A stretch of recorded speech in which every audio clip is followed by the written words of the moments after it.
The day was not so much ending as it was dissolving, a slow and deliberate alchemy of light into shadow. It was not a departure, but a transmutation. Here, in the final, hushed moments of a late October afternoon, the world was not losing its vitality. It was merely changing its nature, trading the familiar, sunlit prose of the day for the deep, mysterious and lyrical poetry of the night. On this specific street, a quiet, slumbering lane where the houses seemed to have been rooted for centuries alongside the great gnarled trees, the very atmosphere had become a tangible presence. It was thick, cool, and charged with an almost electric sense of imminence, a feeling that the ordinary rules of the world were being gently, temporarily, suspended. The sky, a vast and silent canvas, was performing its final spectacular act of transformation. It was a masterpiece of bruised twilight colors, a deep, velvety purple at the zenith, which bled downwards into a soft, sorrowful mauve, and then, at the very edge of the western horizon, a final, violent and beautiful hemorrhage of blood orange and fiery crimson. This was not the gentle pastel light of a spring evening. This was a dramatic, almost operatic light, a sky that understood the gravity and the secret, thrilling magic of the season it presided over. It was a light that consecrated, that anointed the world below, preparing it for the sacred, spooky rites of the coming night. The air itself had become a complex and intoxicating perfume, a fragrance that could not be bottled, only experienced. It was a living entity, composed of a trinity of the season's most profound essences. The foundational note was the scent of the earth itself, a rich, loamy, and almost shockingly cold fragrance that rose from the damp soil and the deep, dark beds of fallen leaves. It was the smell of life in its most primal state of preparation for a long sleep, a scent of minerals, of moisture, of the slow, patient decay that is not an end, but a promise of future renewal. Woven through this deep, earthy base note was the sharper, drier, and more intellectual scent of the dead leaves themselves. It was a fragrance like brittle, ancient parchment, like the pages of a forgotten grimoire, a scent that carried a whisper of the sun and the wind that had been their companions all summer long, and carrying these two powerful, natural notes was a third, more human fragrance, a scent that spoke of community and sanctuary, the thin, almost ghostly tendrils of wood smoke drifting from a distant chimney. It was not a harsh, acrid smell, but a sweet, nostalgic, and deeply comforting perfume, a fragrant announcement that somewhere a hearth had been lit, a small, defiant bastion of warmth and light against the encroaching chill. To breathe this air was not a simple biological necessity. It was an act of communion with the season. Each inhalation was a cool, clean, and almost crystalline draught that seemed to prickle at the very back of the throat, a sensation that made the lungs feel sharp, clear, and vividly, thrillingly alive. The world had donned its costume. The street, a familiar and unassuming lane by day, was now a stage, meticulously and lovingly set for the evening's quiet drama. On a porch across the way, a single jack-o'-lantern sat in a state of cheerful, benevolent, and slightly lopsided monarchy. It was not a creature of terror, but of deep and endearing character. It was a large, heavy pumpkin, pleasantly asymmetrical, its skin a deep burnished orange, mottled with small darker patches and the faint pale scars of its time in the field. Its stem was a thick, gnarled and woody stump, a dark, twisted crown that spoke of its organic, earthy origins. The face that had been carved into its thick flesh was a masterpiece of clumsy, heartfelt artistry. The eyes were two uneven triangles, one slightly higher than the other, giving it a look of perpetual, gentle surprise. The nose, another, smaller triangle, was set slightly askew, and the smile was a wide, generous, and almost impossibly happy gash, punctuated by 2 or 3 large, square teeth that had been left behind. It was the face of a friendly, slightly foolish goblin, a guardian of gentle mischief. Within the hollowed, fragrant darkness of this pumpkin's core, a single fat candle flame burned with a fierce and unwavering commitment. It was a tiny living soul of pure, incandescent energy, a frantic, silent dancer in a still, dark room. It was in a constant state of becoming and unbecoming, its teardrop shape elongating, shrinking, shivering, and swaying in response to the invisible currents of air that found their way in through the carved eyes and mouth. This tiny living heart produced 2 things, a scent and a light. The scent was a warm, subtle, and deeply comforting perfume that wicked out into the cool night air. The sharp, almost acrid smell of hot wax mingled with the uniquely sweet and earthy fragrance of slowly roasting pumpkin flesh. It was the smell of Halloween itself, a scent that bypassed the conscious mind and spoke directly to the heart of memory. And the light it produced was a miracle of transfiguration. It was a warm liquid and deeply saturated honey glow that filled the pumpkin's interior and poured out through its carved features, painting a pool of warm, trembling amber light onto the weathered grey floorboards of the porch. This small, contained sun did more than just radiate light. It sculpted the darkness. The light it cast created a world of living shadows. The simple, solid form of the porch railing was transformed into a long, distorted and slightly menacing cage of black bars that stretched across the lawn. A stray, dead leaf that had settled near the pumpkin became a monstrous, multi-limbed creature in the flickering light, and the pumpkin itself cast a great dark phantom of its own form upon the wall of the house behind it, a shadow self that was larger, darker, and more mysterious than the cheerful, glowing object that gave it birth.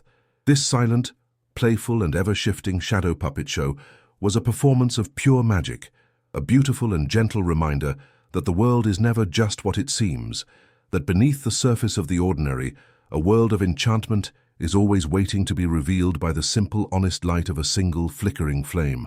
A silence of a profound and almost holy depth had descended upon the street, a silence that felt less like an absence of noise and more like a tangible presence. It was a thick, soft, and deeply absorbent blanket, woven from the threads of the cool night air, the dark earth, and the vast starry emptiness above. It was a silence that swallowed sound, that cushioned the world, that invited introspection. But it was not a perfect or an absolute silence.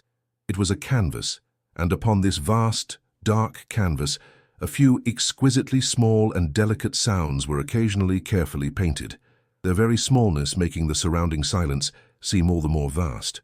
There was the faint, dry and almost secretive skittering of a single curled leaf as a tiny invisible vortex of wind lifted it and sent it scratching and whispering across the empty black asphalt.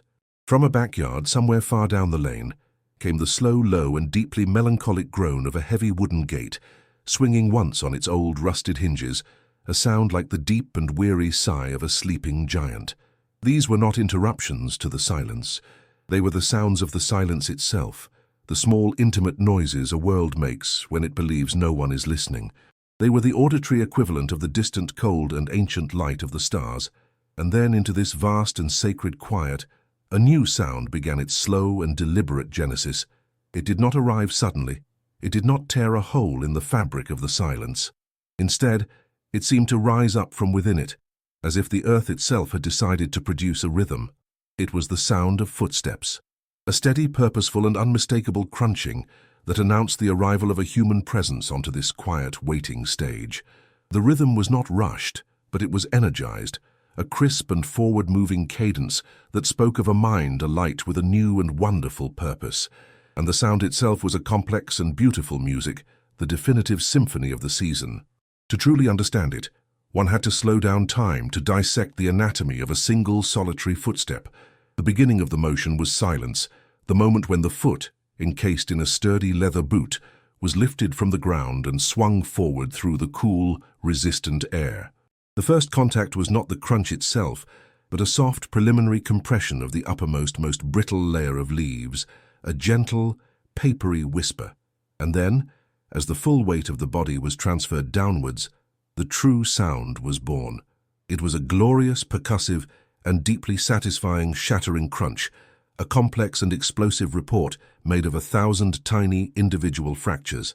It was the sound of the delicate cellular structure of a dozen dried leaves, each a unique and intricate shape, succumbing to the pressure and collapsing in on themselves. It was the sound of breaking delicate colored glass. It was the sound of a season's promise being fulfilled.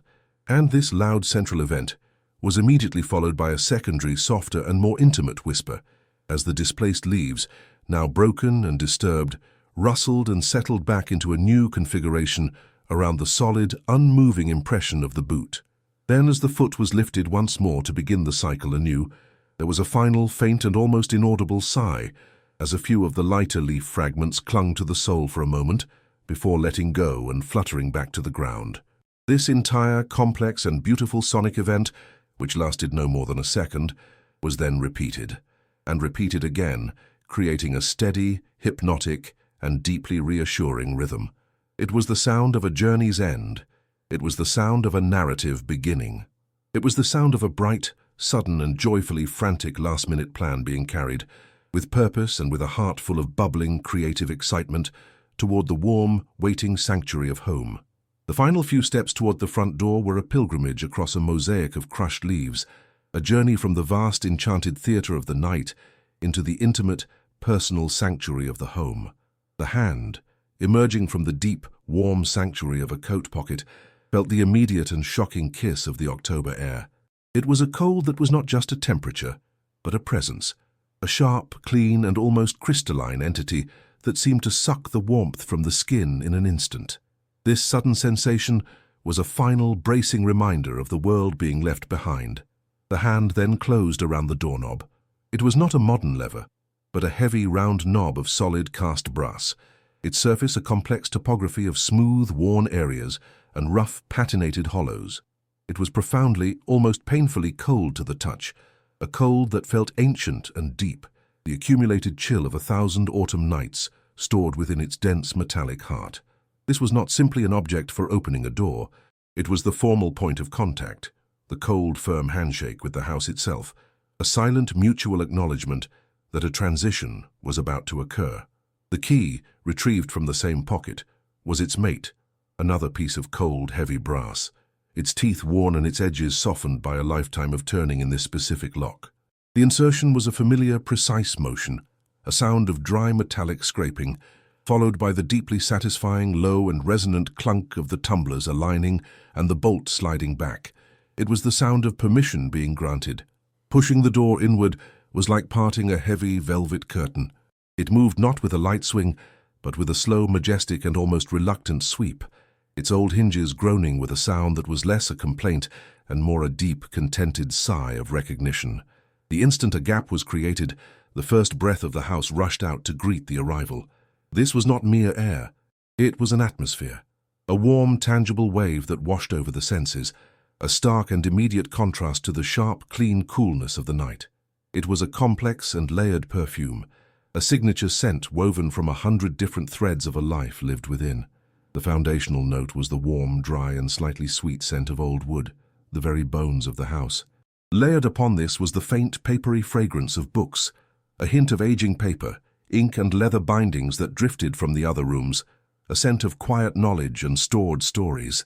And threaded through it all were the more ephemeral personal notes, the ghostly whisper of cinnamon and clove from a baking project days ago, the clean herbal hint of dried lavender that hung in small, unseen sachets, and the almost imperceptible, warm, dusty scent of a house that is not just occupied, but deeply, truly, and constantly loved. To breathe this air in was the true moment of arrival, a sensory confirmation of being home that was more profound than the turning of any key. Crossing the threshold was to step from one reality into another. The world outside, with its rustling leaves, its flickering pumpkin light, and its vast, cold, starry sky, fell away with a sudden and astonishing completeness. Its symphony of small sounds was instantly muted, replaced by the deep, absorbent, and enveloping silence of the interior. The change in temperature was not a gradual shift, but a total immersion. The gentle, ambient warmth of the house seemed to wrap around the body like a soft, invisible blanket, a warmth that did not come from a heater, but radiated from the very walls, a warmth that was the accumulated residue of 1,000 fires lit in the hearth, 1,000 sunny afternoons, 1,000 quiet, peaceful evenings. The act of closing the door was the final sealing of the sanctuary, a ritual performed with a quiet, almost reverent slowness. The heavy wood was guided closed, preventing it from slamming, until the latch clicked softly, almost inaudibly, into place. Then came the deliberate turn of the thumb lock from the inside. A second, more solid sound, a heavy, definitive thud, echoed briefly in the small, dark space of the entryway. This was the sound of security made manifest. The world was now locked out, not in an act of hostility, but as a profound gesture of self-care, a drawing of a sacred boundary between the public world and the private soul. The space was now a sealed vessel, a container for the brewing of peace. Now began the slow, meditative, and deeply satisfying process of unburdening, the ritual of shedding the armor of the outside world, piece by careful piece. The first to go was the coat. It was a long, heavy garment of thick, dark wool, a faithful and uncomplaining shield against the season's chill. Its weight on the shoulders had been a comforting, grounding presence throughout the day, but now inside this gentle warmth, it felt like an unnecessary burden, a skin that needed to be shed. The process began with a slow, deliberate rolling of the shoulders, a movement that loosened the coat's grip. With a soft, deep rustling sound, like the whisper of a great heavy curtain being drawn, the coat began to slide from the frame, guided down the arms. For a moment, it was held, draped over one arm, a heavy, dense mass of fabric. Its outer surface still held the ghostly, lingering chill of the night, a final, tangible memory of the journey home. It even carried a faint, clean trace of the evening's perfume, wood smoke and cold stone. The coat was then lifted to a large, dark and ornately carved wooden peg on the wall. The hook, worn smooth and dark with age, accepted the heavy burden with a soft, almost inaudible creak of protest and relief. The coat hung there, its form now empty, a hollowed-out effigy of the person it had protected, its long, dark sleeves hanging limp, its duty for the day now complete. The sensation of its weight being lifted from the body was one of profound and almost startling lightness, a physical and metaphorical release that sent a small, happy shiver through the frame. Next came the scarf, a long, soft and impossibly thick length of hand-knitted wool, its pattern a simple repeating stitch of deep forest green and a warm heather grey. It had been wound snugly, a soft, warm fortress around the neck, a personal and portable bastion against the wind. The process of unwinding it was a slow and repetitive meditation, a circular, spiraling dance of the hands. The fingers found the tucked-in end, its woolen texture a familiar, slightly nubby comfort. With a gentle pull, the slow unwrapping began. Circle by gentle, deliberate circle, the soft wool unwound. The motion a continuous, gentle caress against the skin of the neck and chin. With each turn, more of the cool air that had been trapped in its deep woolen folds was released. A final, fleeting breath of the outdoors, a last, ghostly kiss from the October night. Once fully unwound, the scarf revealed its surprising length and weight, a testament to the generous, loving hands that had crafted it. It was held in both hands for a moment, the soft, slightly fuzzy texture of the yarn, a comforting, grounding sensation under the fingertips, a tangible link to a beloved memory. It was not simply tossed aside. It was folded with a quiet, reverent care, each movement a gesture of respect for the object and its creator. First in half, bringing the two fringed ends together, then in half again, creating a neat, soft and pleasingly plump rectangle of wool. This small, tidy package was then draped carefully over its own hook, resting gently against the shoulder of its companion, the hanging coat. The neck, now free, felt a strange and wonderful sense of liberation, a new and heightened awareness of the warm, still and perfectly calm air of the room against the skin. Finally, it was time for the boots, the body's most direct and intimate connection to the earth, the part that had met the world head-on. This required a brief preparatory pause, a moment of settling. There was a small, low wooden bench in the entryway, its surface of dark, aged pine polished to a soft, warm glow by years of use. Sitting upon its cool, solid surface, the body let out a soft, unconscious and deeply resonant sigh, a sound of pure, unadulterated release, the letting go of a tension that had been held, unknowingly, deep within the muscles of the back and shoulders.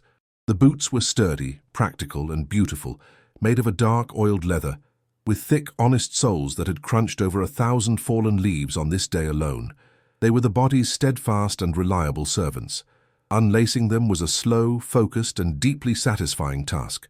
The fingers worked at the tightly knotted laces, the woven cotton feeling stiff and cool and slightly damp to the touch. The knot, a stubborn and complex little puzzle, finally gave way under patient manipulation. Then began the patient work of pulling the laces free from the series of small brass eyelets.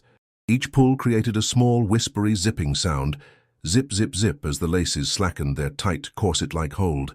Once the laces were fully loosened, one foot was lifted, and with a hand on the heel and a hand on the toe, the boot was gently but firmly pulled free. It came away with a soft, deeply satisfying sighing sound, a sound of release. And the foot, encased only in a thick, soft and slightly damp wool sock, was suddenly, gloriously, free. The release was a profound sensation, a feeling of liberation from a gentle, self-imposed confinement.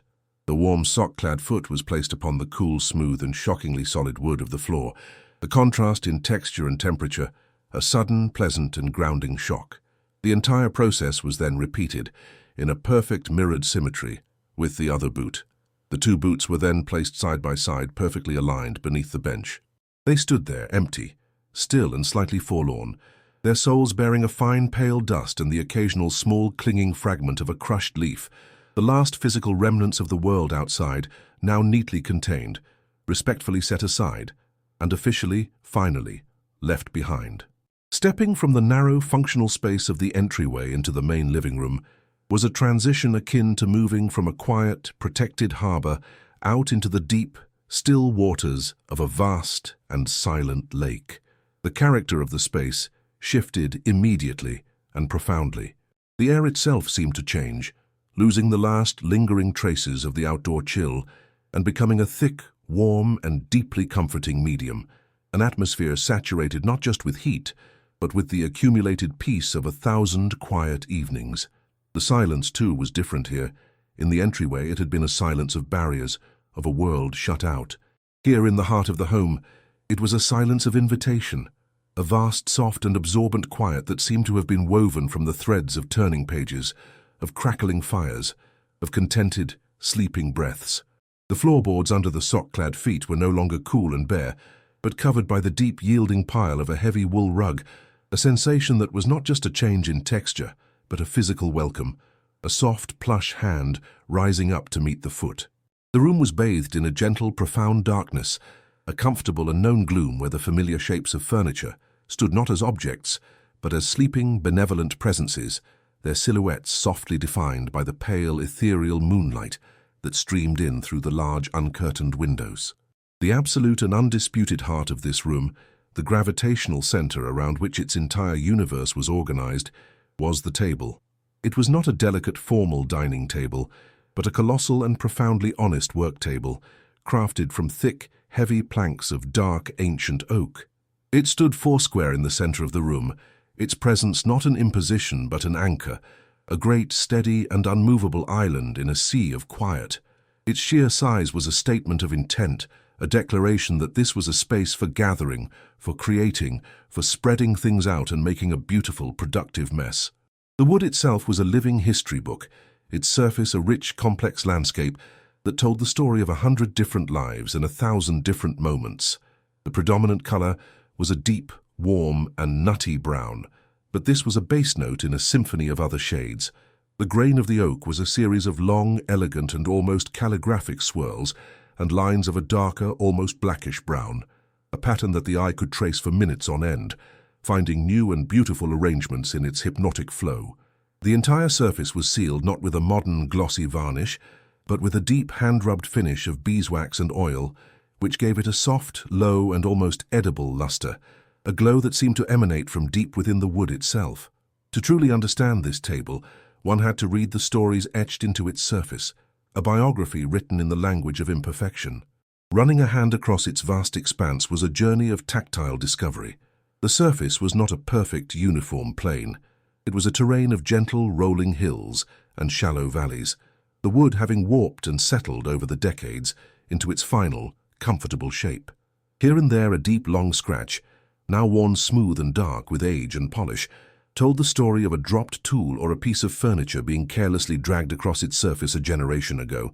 In another corner, a constellation of tiny, circular indentations spoke of a long-forgotten art project involving a hammer and a set of metal stamps. And near the center, a faint, ghostly and perfectly circular ring, a pale discoloration in the dark wood, marked the spot where a scalding hot mug of tea or coffee had once been placed without a coaster, its intense heat leaving a permanent, pale scar. To see this mark was to almost feel the warmth, to almost hear the murmur of the conversation that had been happening in that exact moment, a conversation whose substance was long lost to time, but whose emotional residue was baked permanently into the very fibers of the wood. This surface was not damaged, it was enriched. It was a map of a shared life, a testament to the fact that this was not a showpiece, but a beloved and hard-working member of the family. The very structure of the table spoke of a commitment to permanence. Its four legs were not elegant, turned things, but massive square-cut pillars of solid oak, each one as thick as a small tree trunk. They descended from the tabletop, with an air of unshakable architectural certainty, their presence a promise of absolute stability. They were unadorned, their only decoration the raw, honest beauty of the wood's grain. The lower halves of these legs were a geography of a different kind of use. They were covered in a fine network of tiny scuffs and scrapes, the accumulated evidence of chairs being pushed in and out 1,000 times, of small feet that had once kicked and tapped against them in moments of childhood boredom or excitement.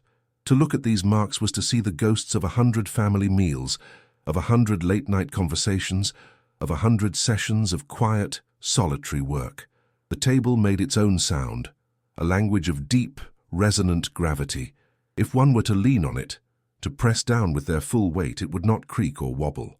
Instead, it would produce a low, deep, and almost subliminal groan, a sound of immense ancient compression, the sound of the very fibers of the wood acknowledging the pressure, the sound of a giant shifting its weight in a deep and dreamless sleep. Its smell, too, was a comfort, a faint but persistent perfume of old, clean wood, of the sweet honeyed scent of beeswax, and the ghost of 1,000 other smells, spilled wine, pungent spices, the sharp tang of lemon polish that had seeped into its pores over a lifetime of service. Tonight, this great, steady, and story-filled giant would not be a place for a meal, but a command center, a war room for a gentle and joyful campaign of last-minute festivity, its broad, waiting surface seeming to hum with a quiet, patient, and profound potential. Near the great dark mouth of the stone hearth, another key player in the evening's unfolding drama was waiting in a state of deep, patient slumber. It was a large, old, and profoundly mysterious trunk, its form that of a classic steamer trunk from a bygone era of slow, deliberate travel. It was a heavy, sarcophagus-like object, its body constructed of a dark, almost black wood, and wrapped entirely in a skin of thick, deep brown leather. Its presence in the room was one of immense, contained energy, a sleeping beast of memory and magic. It was not a piece of furniture. It was a treasure chest, a time capsule, a locked and silent oracle. This was the keeper of autumn's past, the guardian of the sacred seasonal decorations that were brought out only once a year, for a few precious, magical weeks, before being returned to their long, dark, and silent slumber. The exterior of the trunk was a testament to its own rich and storied history. The leather that covered it was a landscape of its own, a dark, cracked, and beautiful terrain. It was not the smooth, supple leather of a new object, but the dry, hard, and almost reptilian hide of an object that had seen the world. The surface was a fine, intricate mesh of cracks, like a dry riverbed in the summer heat, and yet it was still soft to the touch, its surface polished to a low, dull sheen by the passage of a million hands. On its gently domed lid, the faint, ghostly outlines of old travel stickers could still be discerned, their once bright colors and bold graphics now faded to pale, illegible phantoms, whispering of journeys to places with forgotten names, of long, slow passages across oceans on ships that had long since been decommissioned. The corners of the trunk were protected by heavy, hammered brass fittings, great fan-shaped pieces of metal that had, over the long, slow passage of the years, oxidized into a beautiful, soft and dusty shade of verdigris green. Two heavy brass latches on the front, thick and satisfyingly mechanical, were all that kept the contents of this world contained. To touch them was to feel the cold, solid and unforgiving reality of a different century's craftsmanship. They were not merely decorative, they were functional, serious, and profoundly secure. The ritual of opening the trunk was a small, two-part symphony of sound and effort. The fingers first had to lift the heavy hinged hasps of the latches, an action that produced a sharp metallic clack. Then the small trigger-like releases had to be slid sideways, a movement that resulted in a deep, solid and profoundly satisfying clunk as the internal mechanisms disengaged.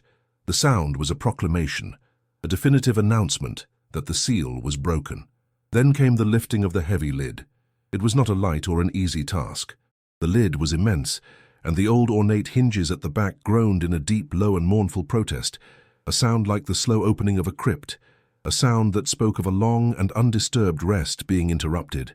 As the lid was lifted, the first breath of the trunk's interior was released, a fragrant and magical exhalation that instantly filled the room. It was the smell of pure distilled October, a potent and intoxicating perfume that was a story in itself.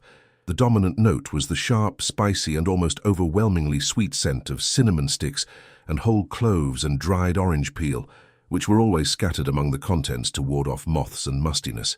Woven into this was the clean, dry and slightly dusty scent of old stored fabrics, of linen and cotton, and felt that had been folded and packed away for 11 long months.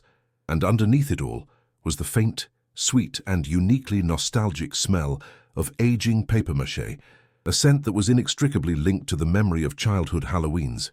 With the lid finally lifted and propped open, the first glimpse inside was a moment of pure, chaotic and joyful revelation. It was not an ordered, neatly arranged space. It was a glorious, tangled and deeply inviting mess, a pirate's treasure chest of seasonal delights. The immediate impression was one of color and texture, a dense and layered collage of the season's sacred palette. There were great tangled nests of brilliant, shocking orange, which were the strings of tiny pumpkin-shaped lights. There were flashes of stark, ghostly white, which were the folded and compressed forms of the fabric ghosts. There was the deep, earthy brown of coiled twine, and the dark, sinister black of felt bats and spiders. And scattered throughout it all, like jewels in a dragon's hoard, were the smooth, hard and multicolored forms of miniature gourds and Indian corn. It was a beautiful, chaotic jumble of potential, a box of pure, unadulterated magic, its contents now released from their long slumber, blinking in the soft, dim light of the room, ready and waiting to be brought back to life, to once again transform this quiet, everyday sanctuary into a place of gentle, spooky and unforgettable enchantment. The great dark table stood waiting, a vast and silent stage in the center of the moonlit room. The gentle, humming energy of the last-minute Halloween party idea, which had been a frantic, buzzing swarm of thoughts during the walk home, now needed to be coaxed into order, to be given form and substance. The chaotic, joyful energy of a brainstorming session required a specific kind of environment, not the dreamy, restful darkness of the current room, but a focused, intentional, and yet deeply cozy pocket of creation. A sanctuary needed to be built within the sanctuary, a small illuminated island of purpose in a vast quiet sea of peace. The first act of this new ritual was not to gather paper or pens, but to conjure the light that would hold the space for them. Near the edge of the room, on a small, low-side table, stood a lamp. It was an old, heavy and deeply beloved object, a veteran of 1,000 long nights of reading and quiet contemplation. Its base was a solid, weighty piece of turned brass, thick and substantial, its surface not polished to a brilliant shine, but allowed to age into a deep, complex and beautiful patina of warm, dark gold, mottled with patches of a dusky, almost greenish brown. It was a base that spoke of stability, of permanence, its weight a grounding force in the room. From this heavy anchor, a slender, reeded column rose, culminating in the mechanism that held the bulb and the shade. The shade itself was a work of simple, honest beauty, a large, drum-shaped construction of thick, creamy linen, its fabric a tactile, nubby weave that seemed to absorb and soften the light that passed through it. Over the years, the fabric had aged from a stark white to a warm, gentle, and almost buttery shade of ivory, a color that promised a soft and gentle illumination. The character moved toward this lamp, their sock-clad feet making no sound on the thick, plush wool of the rug. The hand reached out, not for a modern switch, but for the small acorn-shaped brass pull chain that dangled from beneath the shade's rim. The chain was cool to the touch, its texture a familiar, reassuring pattern of tiny linked spheres. For a moment, the fingers simply toyed with it, a small unconscious gesture of anticipation. Then, a deliberate downward pull. The internal mechanism of the lamp responded with a sharp, definitive and deeply satisfying click, a sound of such mechanical precision that it seemed to slice through the deep, soft silence of the room. And in the instant that followed that sound, light was born. It was not a harsh, sudden or sterile flood of illumination. The old-fashioned incandescent bulb inside the lamp took a fraction of a second to warm to its full potential, and in that brief moment, the light seemed to bloom, to open like a flower. It began as a low, warm orange glow that filled the fabric shade, turning the ivory linen into a radiant, translucent shell of pure molten honey. This warm, honeyed light then began to spill from the top and bottom of the shade, washing the surrounding space in a pool of soft, golden radiance. It was a light that did not banish the shadows, but curated them, transforming them from vast, empty pools of darkness into soft, mysterious, and gently defined shapes that huddled in the far corners of the room. The light washed over the great oak table, and the dark-aged wood seemed to drink it in, its deep, nutty brown color warming and enriching, its complex grain, the swirls and lines of its long life, suddenly leaping into sharp, beautiful relief.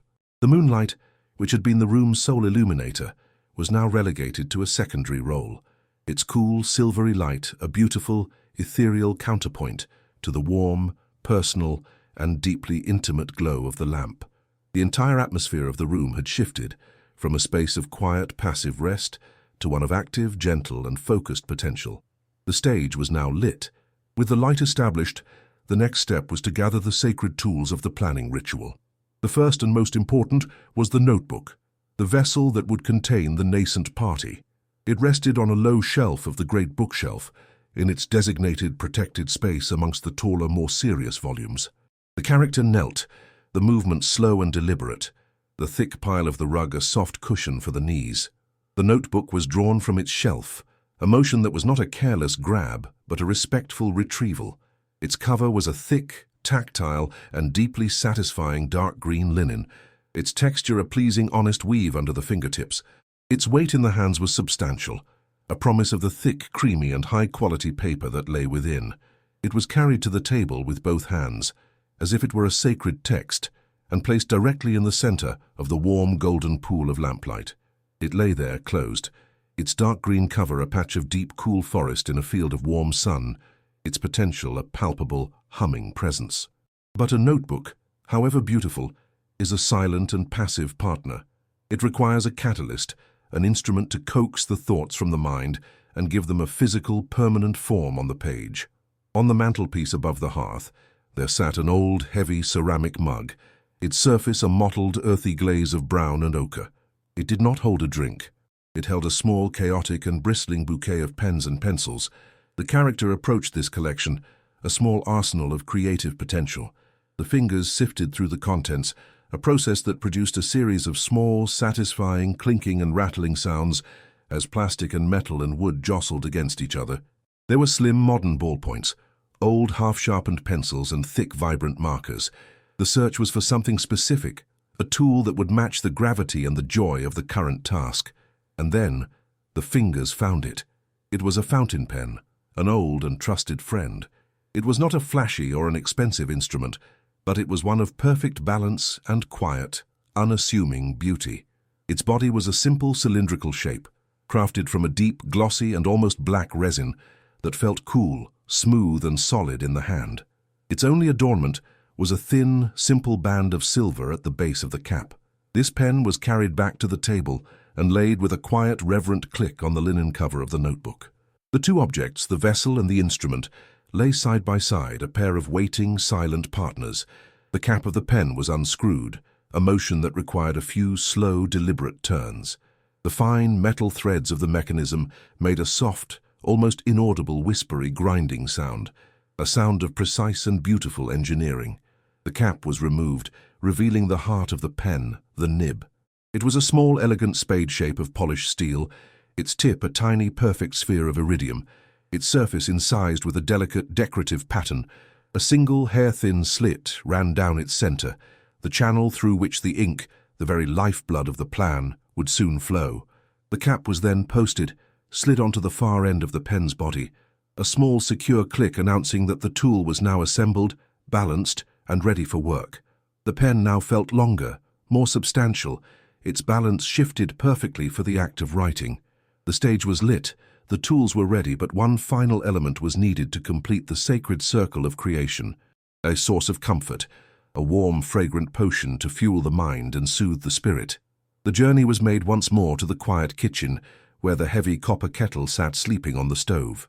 The ritual was performed with a now familiar, muscle memory grace. The filling with cold water, the the sound of the rushing stream a clean, clear music, the placing on the stove, the soft thud of copper on iron, the turn of the knob, the hiss of the gas, and the sudden, beautiful and silent bloom of the blue ring of fire, while the water began its slow, noisy journey to a boil, a process that was a symphony in itself, from the first deep, subliminal hum to the rising, high-pitched hiss, to the final, joyous, tumbling and chaotic roar. A different kind of preparation was made. Tonight's drink would be a celebration of the season, a mulled and spiced cider. A generous measure of a dark, unfiltered apple cider was poured into a small saucepan, its color a cloudy, opaque amber. To this was added a single, fragrant cinnamon stick, a few whole dried cloves with their tiny woody heads, and a single, perfect, star-shaped pod of anise. The pan was placed on a second, smaller burner. The flame kept low and gentle, its purpose not to boil but to slowly, patiently and lovingly coax the fragrant oils from the spices and infuse them into the warming cider. Soon, a new and utterly magnificent aroma began to rise from the small pan, an olfactory cloud of pure, unadulterated autumn. It was a scent that was at once sweet, spicy, warm, and deeply, profoundly comforting. The dominant note was the sweet, wholesome, and slightly tangy fragrance of the apples, a scent that spoke of orchards and crisp, cool, sunny afternoons. Woven into this was the warm, woody, and almost intoxicatingly sweet perfume of the cinnamon, a fragrance that was a warm blanket for the soul. And punctuating these two dominant notes were the sharper, more mysterious scents of the other spices, the pungent, medicinal, and almost fiery spark of the cloves, and the faint, sweet, and slightly licorice-like mystery of the star anise. This fragrant cloud drifted from the kitchen and into the living room, filling the entire space, announcing that the final element of the ritual was almost ready. When the cider was hot enough to send up a steady, fragrant plume of steam, but long before it had a chance to boil, the flame was extinguished. The contents of the pan were carefully strained into the waiting, midnight blue mug. The character then carried this steaming, fragrant chalice, a portable vessel of liquid autumn, back to the great oak table and placed it on a small cork coaster to the right of the open notebook. Everything was now in place. The character pulled a heavy, straight-backed wooden chair up to the table, its legs scraping with a soft, groaning protest on the floorboards. Sitting down, the scene was one of perfect, contained, and limitless potential. Before them, the warm, golden lamplight created a sacred, illuminated circle on the vast, dark table. In the center of this circle lay the notebook, now open to its first, pristine, and creamy white page, a silent, patient, and completely empty expanse. The blankness was not intimidating. It was an invitation, a quiet, respectful challenge. Beside it lay the fountain pen, its nib a sharp, intelligent, and gleaming point of silver, ready to translate the chaotic energy of the mind into the elegant, permanent, and beautiful language of the written word. And to the right, the mug of hot, spiced cider steamed and sighed, its fragrant, intoxicating perfume a constant, comforting presence, its warmth a promise of sustenance for the joyful work ahead. The character took a deep, slow breath, inhaling the complex, beautiful scent of the cider, the faint, dry smell of the paper, and the clean, mineral scent of the ink. They wrapped their hands around the warm mug for a moment, a final grounding gesture. Then they released it, picked up the pen, felt its cool, solid, and perfect weight in their hand, and poised its nib just a fraction of an inch above the top of the blank, waiting page. The silence in the room was absolute. The focus was total. The quiet, humming joy in the heart was boundless. The moment of pure, chaotic potential was over. The beautiful, orderly, and deeply satisfying work of creation was about to begin. The moment hung suspended, a perfect and luminous bubble of golden light and profound, expectant silence. It was not a mere pause in the evening's progression, but a distinct and separate pocket of time, a sanctuary carved out of the linear flow of minutes, a state of pure and perfect potential energy. It was the sacred, rarefied instant that exists between the final deep centering breath of preparation and the first irrevocable act of creation. The world outside, with its vast, cold and watching October night, its silver indifferent moon, and its rustling, whispering leaves, had ceased to be a reality. It had receded to the status of a half-remembered dream, its sounds and sensations banished from this consecrated space. The only reality was this circle of warm, honeyed light upon the vast, dark and ancient continent of the oak table. The mind, which only moments before had been a frantic, buzzing and chaotic swarm of half-formed ideas, the joyful ghosts of guest lists, the shimmering phantoms of costume possibilities, the fragrant spectres of thematic recipes, the tangled webs of handmade decorations, had now at last grown quiet, focused and profoundly still. It had concentrated its entire vast and humming energy into a single infinitesimal point, the fine, intelligent and waiting tip of the fountain pen. The body, in turn, had become a willing and silent accomplice in this profound ritual. It was a statue of pure, focused intent, its only sensation the radiant, penetrating warmth of the hot cider mug resting near the right hand. The mug was a small personal sun, and its perfume was a constant, steady and beautiful exhalation, a rising plume of steam that carried the comforting gospel of apple, cinnamon and clove into the still air, a fragrant incense for the ceremony that was about to commence. The breath itself had become a tool, a conscious and deliberate bellows for the inner fire of concentration. Each inhalation was a slow, deep and measured drawing in of the warm, spiced air, a physical act of absorbing the room's peace. Each exhalation was a slow, controlled and deliberate emptying of every last vestige of the day's tension, every stray thought, every anxiety that was not the sacred task at hand. It was a cleansing, a purification, a final preparation of the vessel. The left hand, the anchor, rested on the vast, empty expanse of the blank page. It was not a pressure, but a gesture of gentle, grounding possession, a quiet statement of intent. The fingers were slightly curved, the pads of the fingertips not just touching, but actively reading the surface of the paper. They could feel the subtle, almost imperceptible tooth and texture of the thick, creamy cotton rag fibers, a miniature, undulating landscape of hills and valleys on a microscopic scale. The paper itself possessed a strange and beautiful neutrality. It was neither cool nor warm, but held a passive, receptive stillness that was the very antithesis of the living, energetic, blood-warmed vitality of the hand that rested upon it. This contrast was a silent, tactile conversation. The hand, with its warmth and its barely suppressed tremor of creative energy, said, "I am here to shape, to create, to impose my will." The paper, with its cool, calm and patient emptiness, replied, "I am here to receive, to accept, to become." The right hand, the creator, held the fountain pen. The grip was not a clenching, not a tense and aggressive grasping born of anxiety, but a perfect and practiced union of firmness and delicacy that had been learned over thousands of hours of quiet, solitary practice. It was the grip of a master artisan, a grip that knew its tool not as a separate, inanimate object, but as a trusted, familiar, and almost sentient extension of the self. The thumb and the forefinger, working in perfect oppositional harmony, formed a gentle, secure, and yet exquisitely sensitive cradle for the barrel of the pen. The middle finger, meanwhile, nestled just below the section, providing the foundational, load-bearing support, the unshakable bedrock upon which the more delicate creative movements would be built. The body of the pen, crafted from that deep, glossy, and almost liquidly black resin, felt cool, solid, and impossibly smooth against the warm skin, its polished, man-made perfection a perfect, tactile counterpoint to the organic, fibrous, and slightly rough texture of the paper. The weight of the instrument was a study in perfect, calculated balance. The cap, posted on the far end of the barrel, was not a mere storage solution. It was a crucial component of the system, a carefully engineered counterweight that shifted the center of gravity backwards, making the pen feel almost weightless in the hand, a nimble and effortless conduit for the electrical impulses of the mind.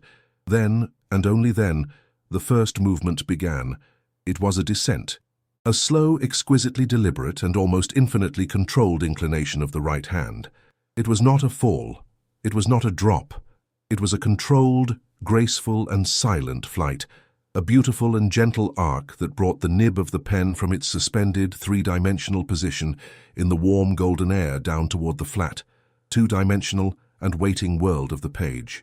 As the gleaming, silver-colored steel tip drew closer and closer to the paper, the vast universe of the room seemed to shrink, the focus of the mind narrowing and narrowing until the only point of existence left in the cosmos was that tiny, polished, and almost invisible sphere of iridium at the very tip of the nib.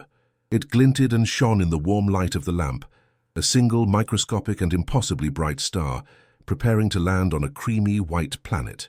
For an infinitesimal, eternal fraction of a second, the nib hovered a hair's breadth above the surface of the paper, a moment of almost unbearable, reverent hesitation, the sacred pause of a diver on the highest board before the final, committed plunge into the cool, still water below. There was an immense and almost terrifying power in this moment of near contact.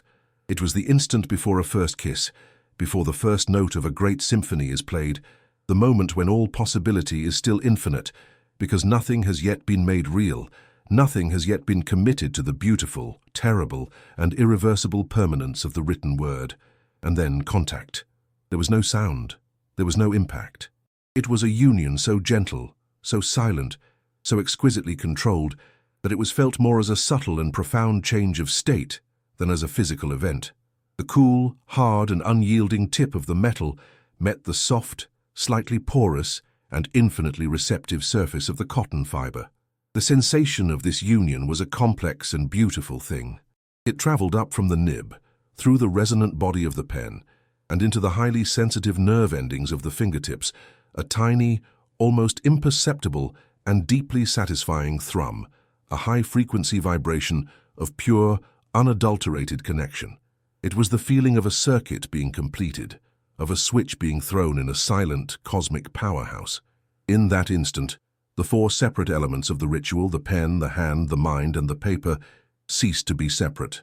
They became a single, cohesive, and perfectly integrated entity, a closed and harmonious system united by a single, focused, and creative purpose. For a long, silent moment, nothing more happened. The nib simply rested on the page, in a state of quiet, contemplative communion, its tiny point creating an almost invisible indentation on the paper's surface, a tiny umbilicus, a perfect microscopic dimple, marking the exact sacred birthplace of the first word to come. The true miracle, the secret silent magic of the entire apparatus, began next. It was an act of pure physics, a beautiful and silent display of capillary action. Impelled by a combination of gravity, adhesion, and the cohesive, brotherly pull of molecules, the ink began its long and perilous journey. Inside the dark, secret, and hidden reservoir of the pen's converter, the ink was a mass of pure, liquid potential, a deep and velvety blue-black that held the faint, clean, and almost metallic mineral scent of iron gall. At the silent, physical command of pressure and contact, an infinitesimal, precisely metered amount of this ink was drawn out of the reservoir and into the intricate, comb-like fins of the feed. It was a tiny, controlled river, flowing through a microscopic, man-made canyon system, its flow rate governed by the precise engineered channels. This tiny river reached the very end of its dark, hidden journey and was delivered to the underside of the gleaming steel nib. Here, it flowed down the hair-thin, laser-cut slit that divided the two tines of the nib, a final, narrow channel to its destiny. Upon reaching the very tip, it touched the paper, and in that instant, the world, which had been a world of pure white potential, was irrevocably, beautifully, and permanently changed. The first silent touch of the ink on the paper was a moment of beautiful, explosive, and yet completely silent transformation. A tiny, perfect, and impossibly dark sphere of liquid bloomed into instantaneous existence where the nib rested, a single dark star being born in a vast and creamy white cosmos. It was a process of immediate and yet seemingly slow-motion absorption.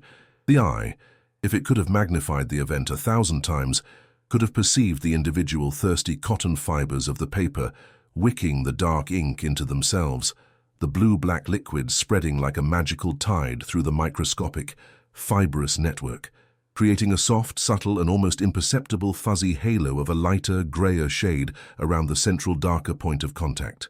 It was the paper drinking. It was a vast and arid desert receiving the first life-giving drop of a long-awaited rain. This small, dark, and slowly spreading bloom was the first physical, tangible manifestation of a thought, the first tiny and irreversible step in the long and beautiful process of turning a fleeting, electrical impulse in the brain into a solid, permanent, and real thing in the world. With the circuit now complete and the ink flowing freely, the hand began its slow, deliberate, and deeply practiced dance. The first word to be written was the title of the entire, joyful plan, a simple, happy, and slightly conspiratorial heading, Our Halloween.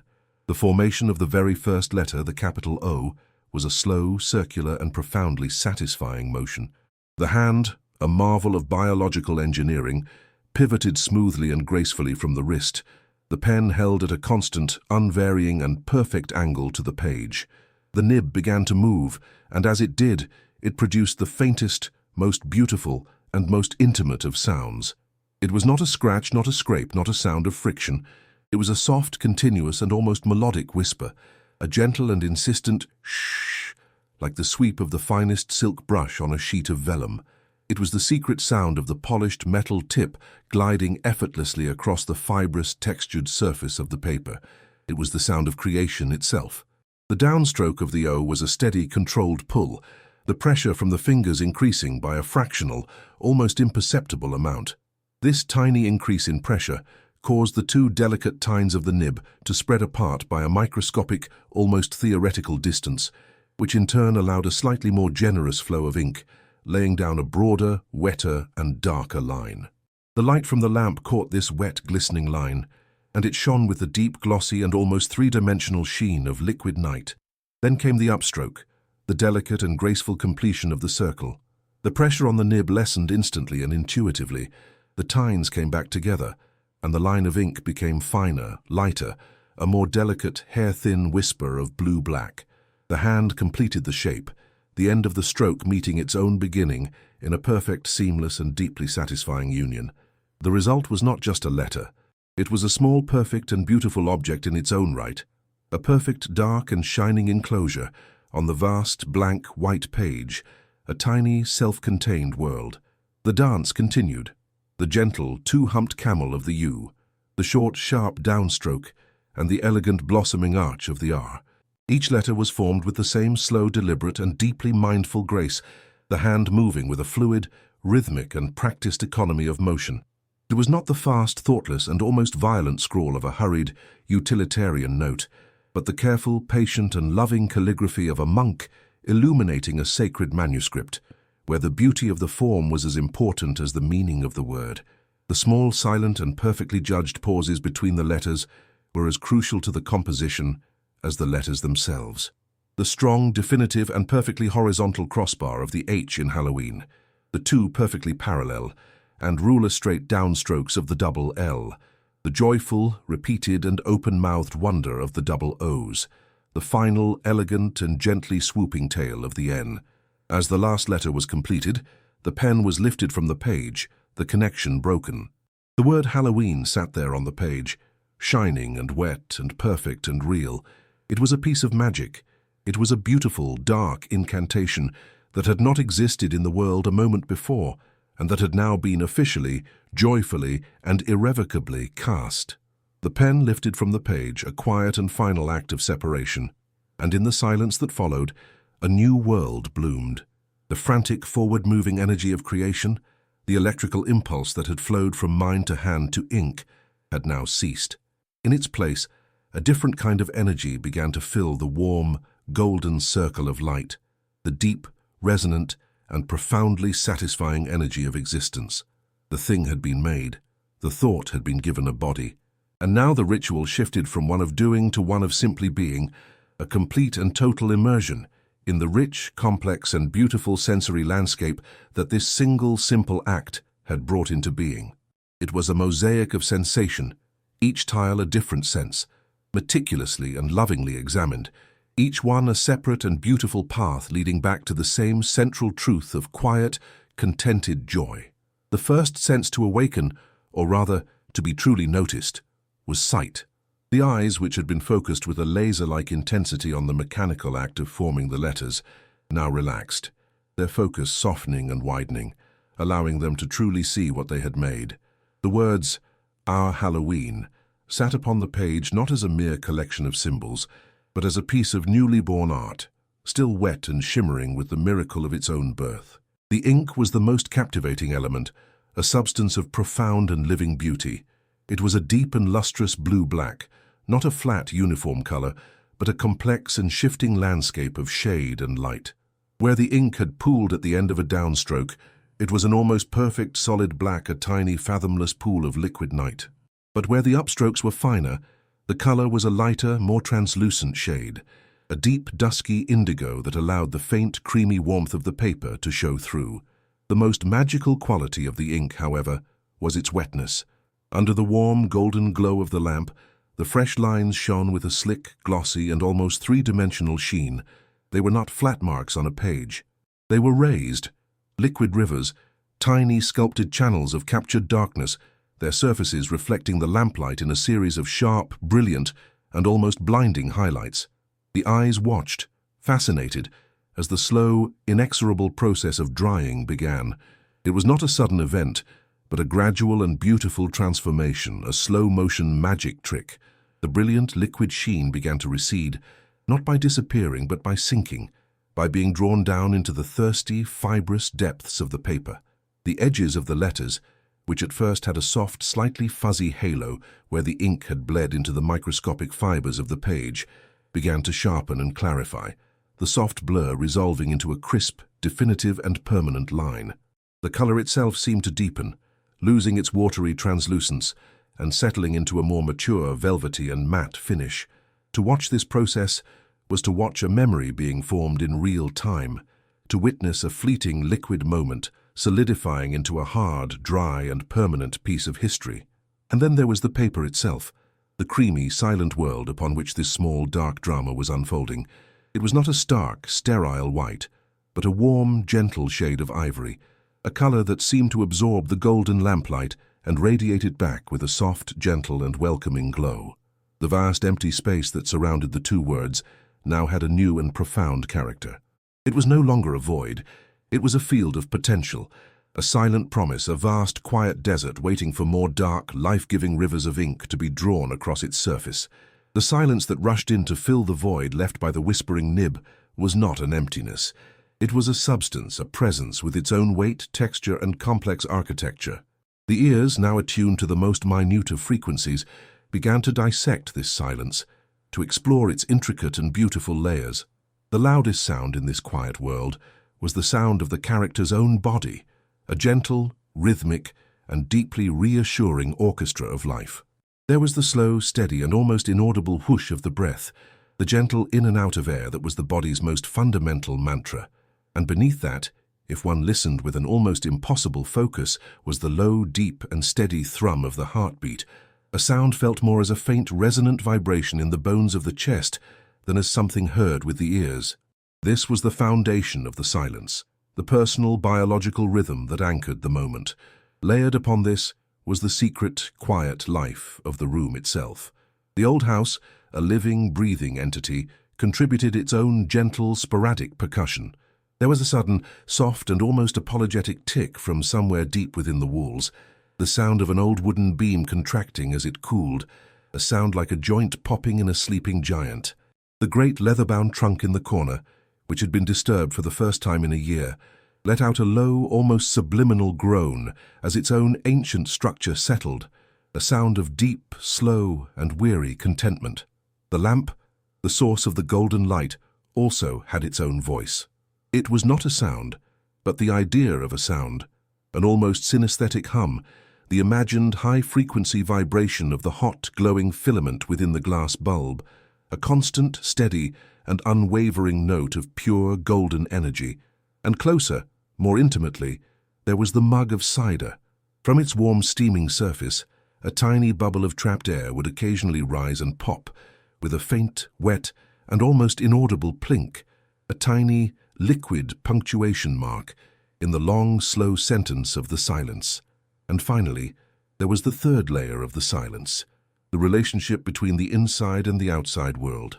The thick, solid walls of the house and the old, heavy glass of the windows acted as a profound and effective filter. The small rustling and scraping sounds of the autumn night, the whisper of the wind, the skittering of the leaves, were now completely gone, not just unheard but entirely absent. Entirely. This created a feeling of being in a deep, safe and completely protected vessel, a quiet, watertight submarine navigating the deep, silent and mysterious oceans of the night. The silence was not a lack of sound. It was a positive, constructed, and deeply comforting presence. It was a thick, soft, and luxurious blanket of pure, unadulterated peace. The air in the golden circle of light was a rich and complex tapestry of scent, a constantly evolving perfume that told the story of the evening's ritual. The dominant fragrance, the one that formed the warm, comforting heart of the olfactory landscape, was the steam rising from the mug of hot spiced cider. It was a scent that was not just smelled but felt, a warm, moist and fragrant cloud that seemed to permeate the very air, to saturate it with a feeling of profound and unconditional comfort. It was a scent to be deconstructed, to be savored in its component parts. The primary note was the sweet, wholesome and slightly tangy fragrance of the apples, a smell that was not of a single perfect fruit, but of a whole orchard, of sunlight and earth and the crisp, clean air of an autumn afternoon. Woven deeply into this was the warm, woody and almost intoxicatingly sweet perfume of the cinnamon stick, a fragrance that was less a spice and more a warm, woody blanket for the soul.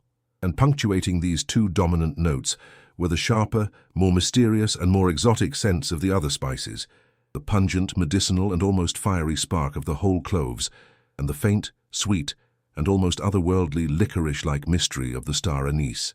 It was a perfume that was a narrative in itself, a story of harvest, of warmth, of sanctuary.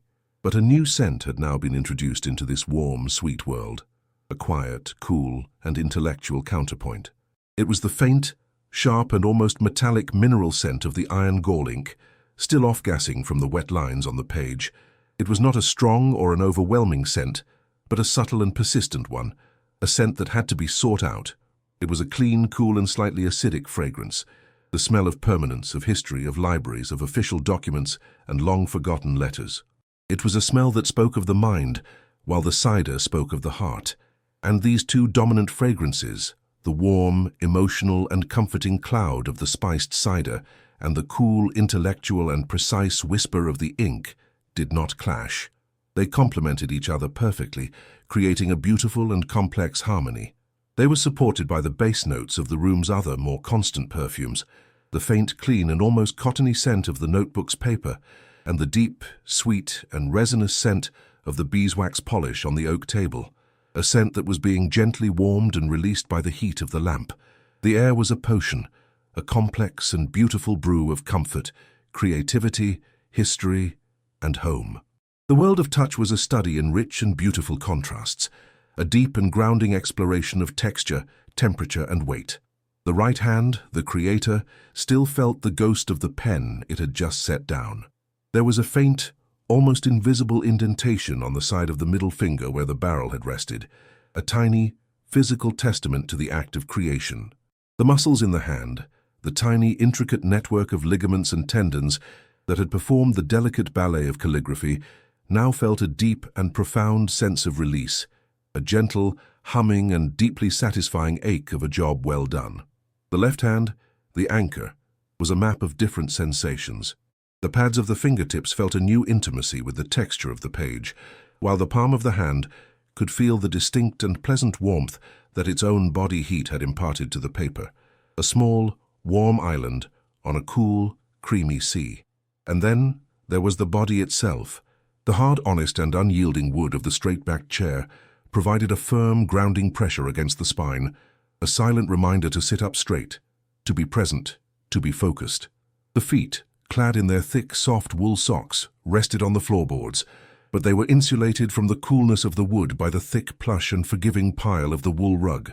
And weaving through all of these tactile sensations was the profound and beautiful contrast of temperature. The most powerful thermal presence was the mug of cider. Its thick, ceramic walls radiated a deep, penetrating, and almost living heat, a heat that was a physical presence against the side of the hand, a heat that could be felt as a warm, moist cloud on the skin of the face. This was the center of the thermal universe, but just beyond the sacred golden circle of the lamplight, the air in the room was noticeably cooler, a gentle, refreshing presence that kept the warmth from becoming stifling. To exist in this moment was to be perfectly, beautifully cocooned, to be an island of focused, creative warmth in a vast, cool, and quiet ocean of peace. Finally, though not a single sip had yet been taken, the sense of taste was powerfully and vividly engaged through the beautiful and potent magic of anticipation. The rich, complex, and deeply inviting aroma of the mulled cider was not just a scent, it was a direct and eloquent promise of the flavor to come. The mind, stimulated by the potent and intoxicating fragrance, began to construct the taste before it ever had a chance to touch the tongue. It was a process of ghost tasting, a purely mental and yet deeply pleasurable sensation. The mind could almost feel the initial surprising wave of apple sweetness that would wash over the tongue, a flavor that would be both sweet and slightly tart, a perfect and invigorating balance. It could anticipate the slow blooming and almost numbing heat of the cinnamon and the clove that would follow, a warmth that would start in the mouth and then seem to spread downwards, a gentle, spicy fire in the chest. And it could imagine the surprising, faint and almost licorice-like grace note of the star anise that would linger on the palate in the finish. This anticipation was a pleasure in its own right, a slow, delicious and almost unbearable torment. It was the moment before the first bite of a perfect meal, the pause before the opening of a long-awaited and much-anticipated letter. It was a purely mental sensation, a flavor constructed from scent and memory and pure, unadulterated desire. It was the final, exquisite tile in the sensory mosaic, a testament to the profound and beautiful fact that the most exquisite pleasures in life are often found not in the moment of arrival, but in the deep, quiet, and beautiful journey of getting there. The perfume of the spiced cider, a rich and potent cloud of apple and cinnamon, was more than a scent. It was a key. The sight of the word Halloween sitting dark and wet and real upon the page was more than a symbol. It was a door.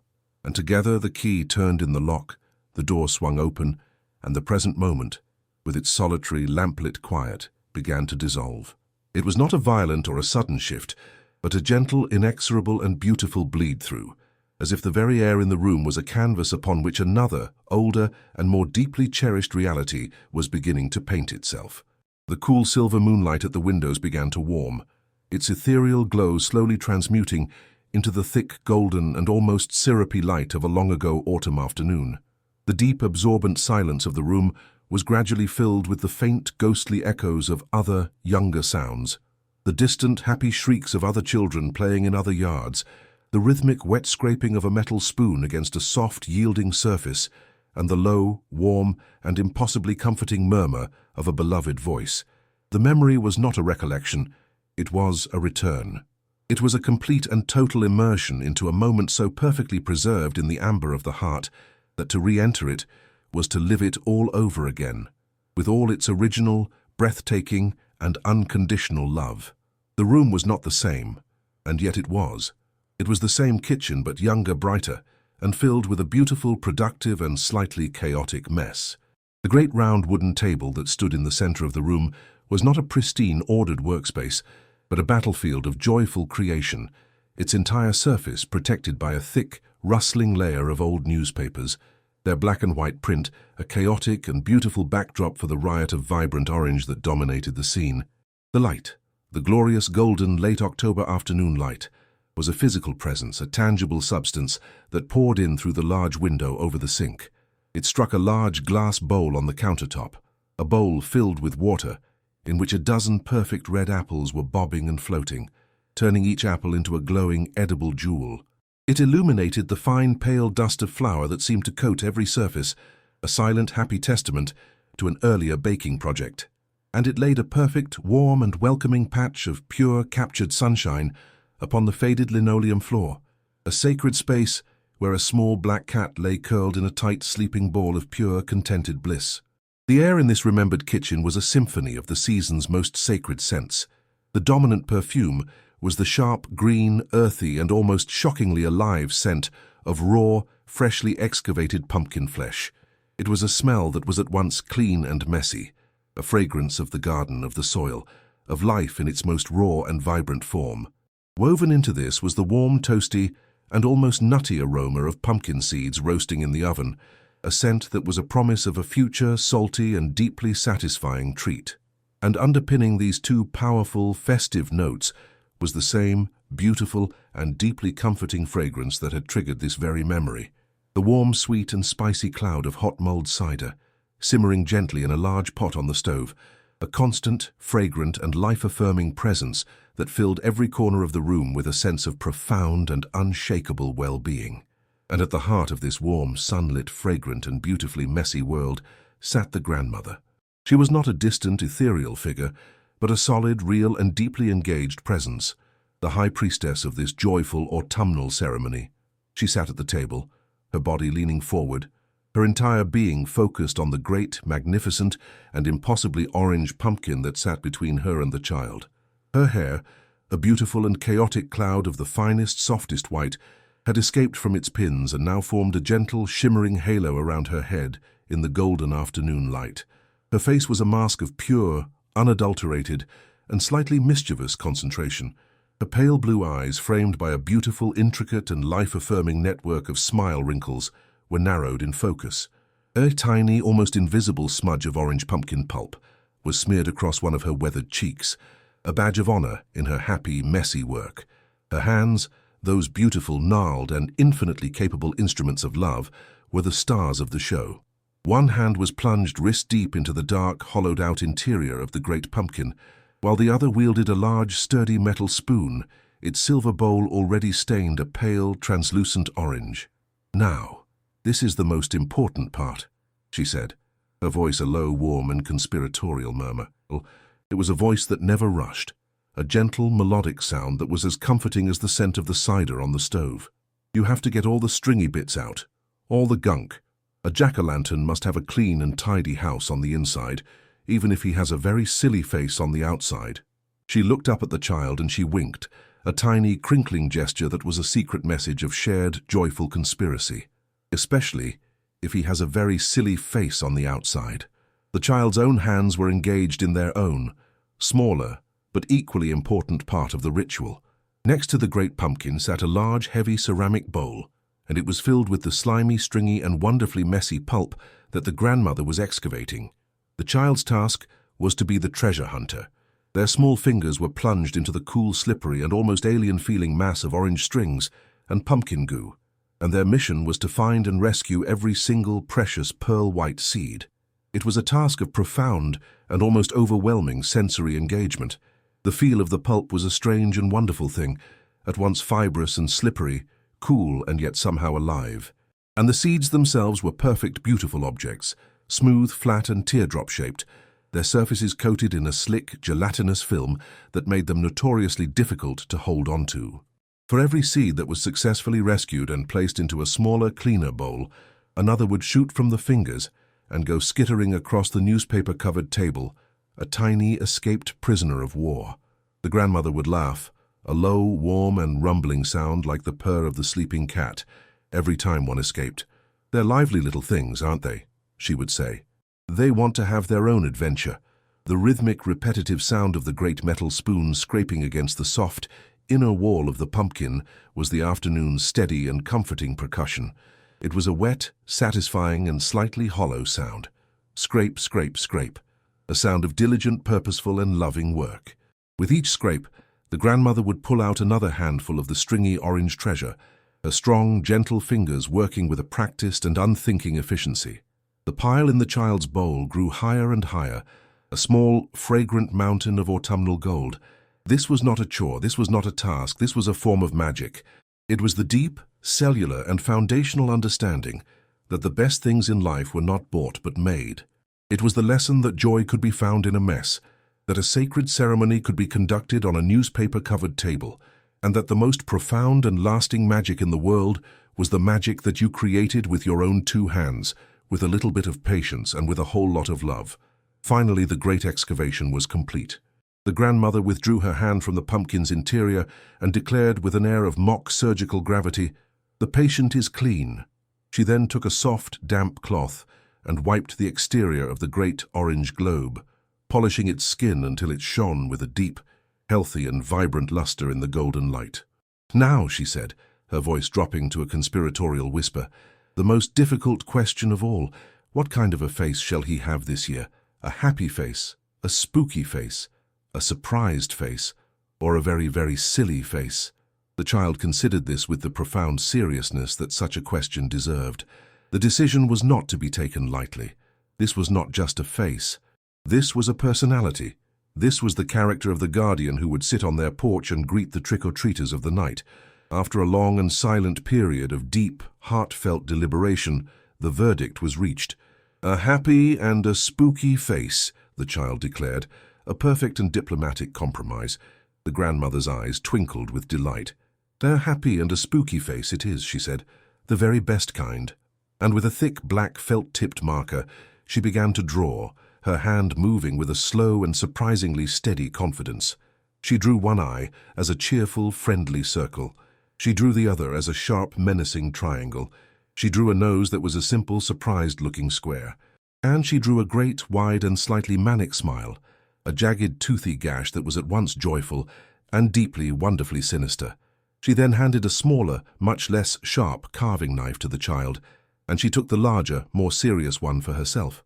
And side by side, their four hands working together, they began the slow, careful and deeply satisfying work of cutting through the thick, tough and resistant orange flesh, of giving their new, happy, spooky friend the gift of sight and the power to smile out into the coming darkness. It was a memory not just of an activity, but of a partnership, a perfect and beautiful collaboration in the quiet, joyful and sacred art of making magic. The sunlit ghost kitchen, with its chaotic, joyful and sacred mess, and the warm, humming and impossibly kind presence of the grandmother, had fully receded. It did not vanish into the cold, empty void of the past, but rather dissolved back into the deep, foundational bedrock of the soul from which it had been so vividly summoned. It left behind not an ache of loss, not the sharp sting of a world now gone, but the profound, enduring and life-altering warmth of a perfectly relived and newly understood love. The return to the present was not a harsh or a sudden awakening, not the jarring jolt of a dream interrupted. It was a gentle, slow, and seamless fade, like one beautiful, hand-painted theatrical scene, dissolving with perfect, silent grace to reveal the scene that had been waiting patiently underneath. The living room stood once more in its own quiet and immediate reality, its familiar, beloved shapes and shadows defined by the warm, personal, and deeply intimate golden light of the single lamp. The character remained absolutely and completely motionless, a statue carved from pure, unadulterated stillness, seated at the great oak table, a silent and solitary monarch in a kingdom of profound and boundless peace. The eyes were fixed, not with a vacant stare, but with a gaze of deep and penetrating focus, upon the two words that now existed, dark, permanent, and real, upon the creamy white page, Our Halloween. They were not just words, they were not just a title, they were an anchor, cast deep and true into the warm, sunlit waters of the past. They were a seed, planted in the dark, fertile soil of the present. They were a powerful, binding, and deeply joyful promise made to the hopeful, laughing heart of the not-so-distant future. A feeling began its slow and majestic ascent from the very center of the chest. It was not a frantic or a turbulent emotion, not a crashing wave of feeling, but a slow, vast, and profoundly powerful swell, like a deep, warm, and silent ocean current rising from the abyssal, secret depths of the soul to the sunlit surface of consciousness. It was gratitude. But the word itself, a simple 10-letter construction of human language, felt like a tiny, flimsy, and laughably inadequate vessel to contain the sheer, overwhelming depth, breadth, and complexity of the emotion that was now filling, with a slow and gentle insistence, every single cell of the body. This was not a polite, intellectual, or socially conditioned thankfulness for a specific, quantifiable gift. This was a profound, holistic, and deeply resonant state of being, a complete and total saturation of the spirit with a sense of quiet, unutterable, and almost heartbreakingly beautiful blessing.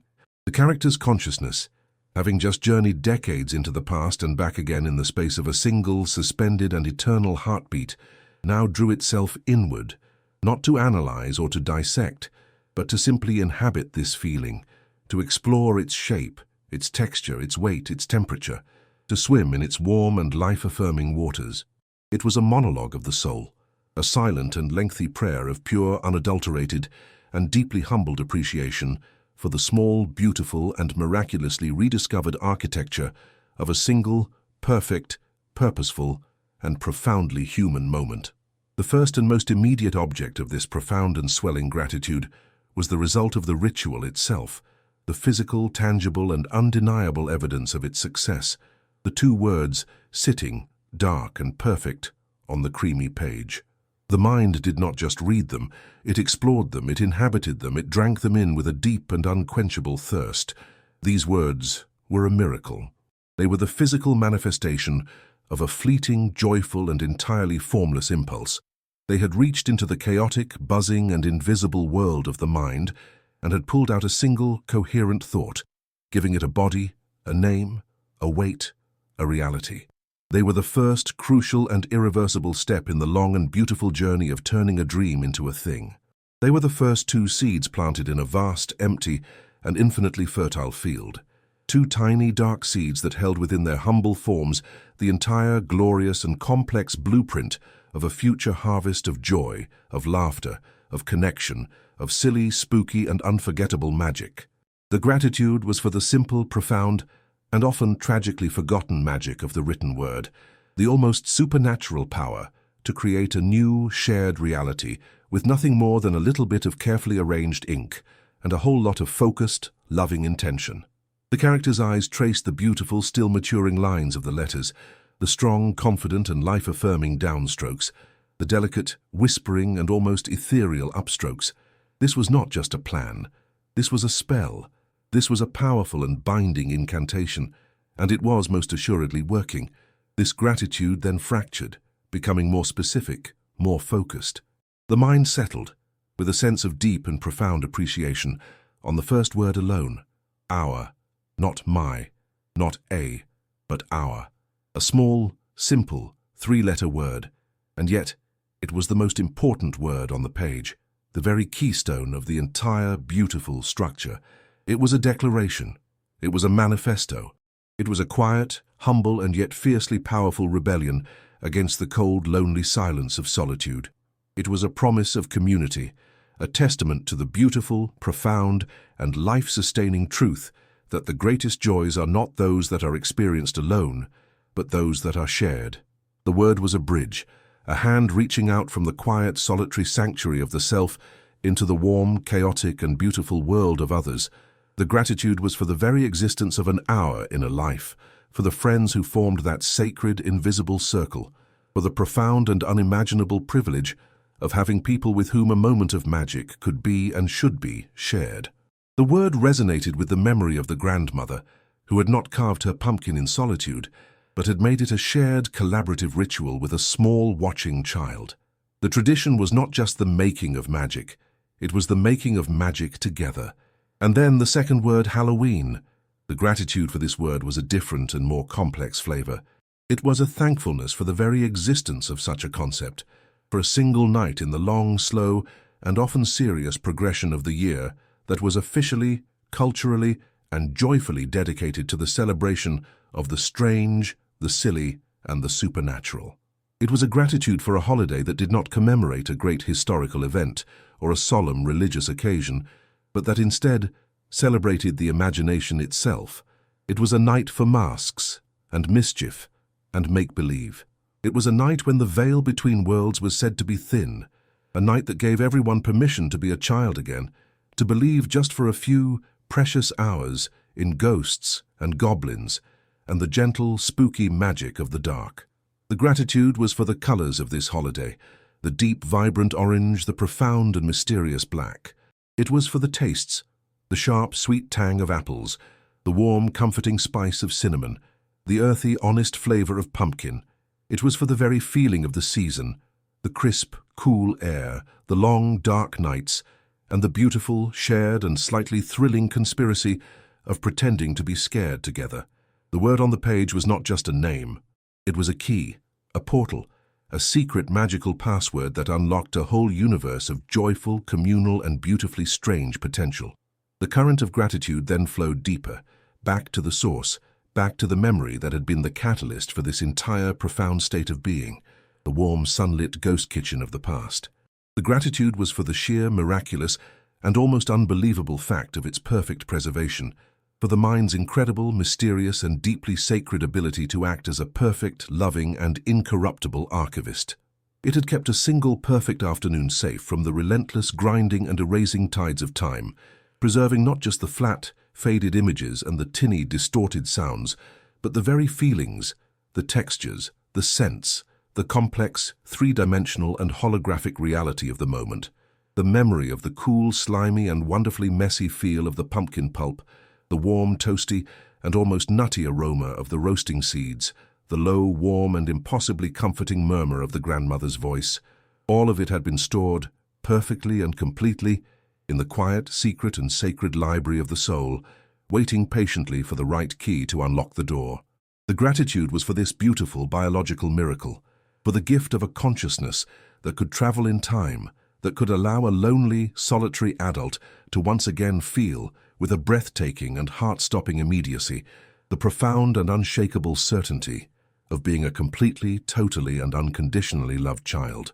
This gratitude for the memory then crystallized into a gratitude for the memory's deepest and most important lesson, a lesson that was now dawning in the mind not as a thought, but as a profound and earth-shattering revelation.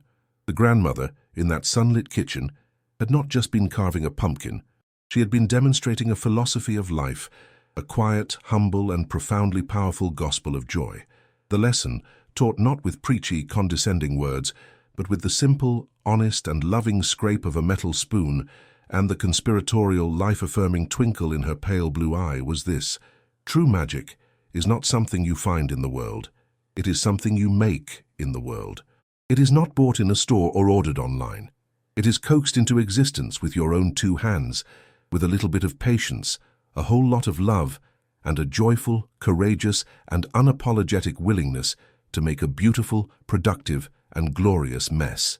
She had been teaching in that single perfect afternoon that the entire purpose of a life was not to seek out and consume perfect, pristine, and pre-packaged moments of happiness, but to create small, imperfect, and deeply personal pockets of enchantment for the people you love.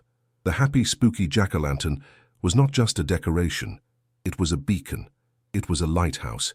It was a small handmade sun, a declaration of welcome and silliness and safety, built to guide other smaller and more timid souls to a safe and happy harbor in the vast, dark, and sometimes frightening ocean of the world.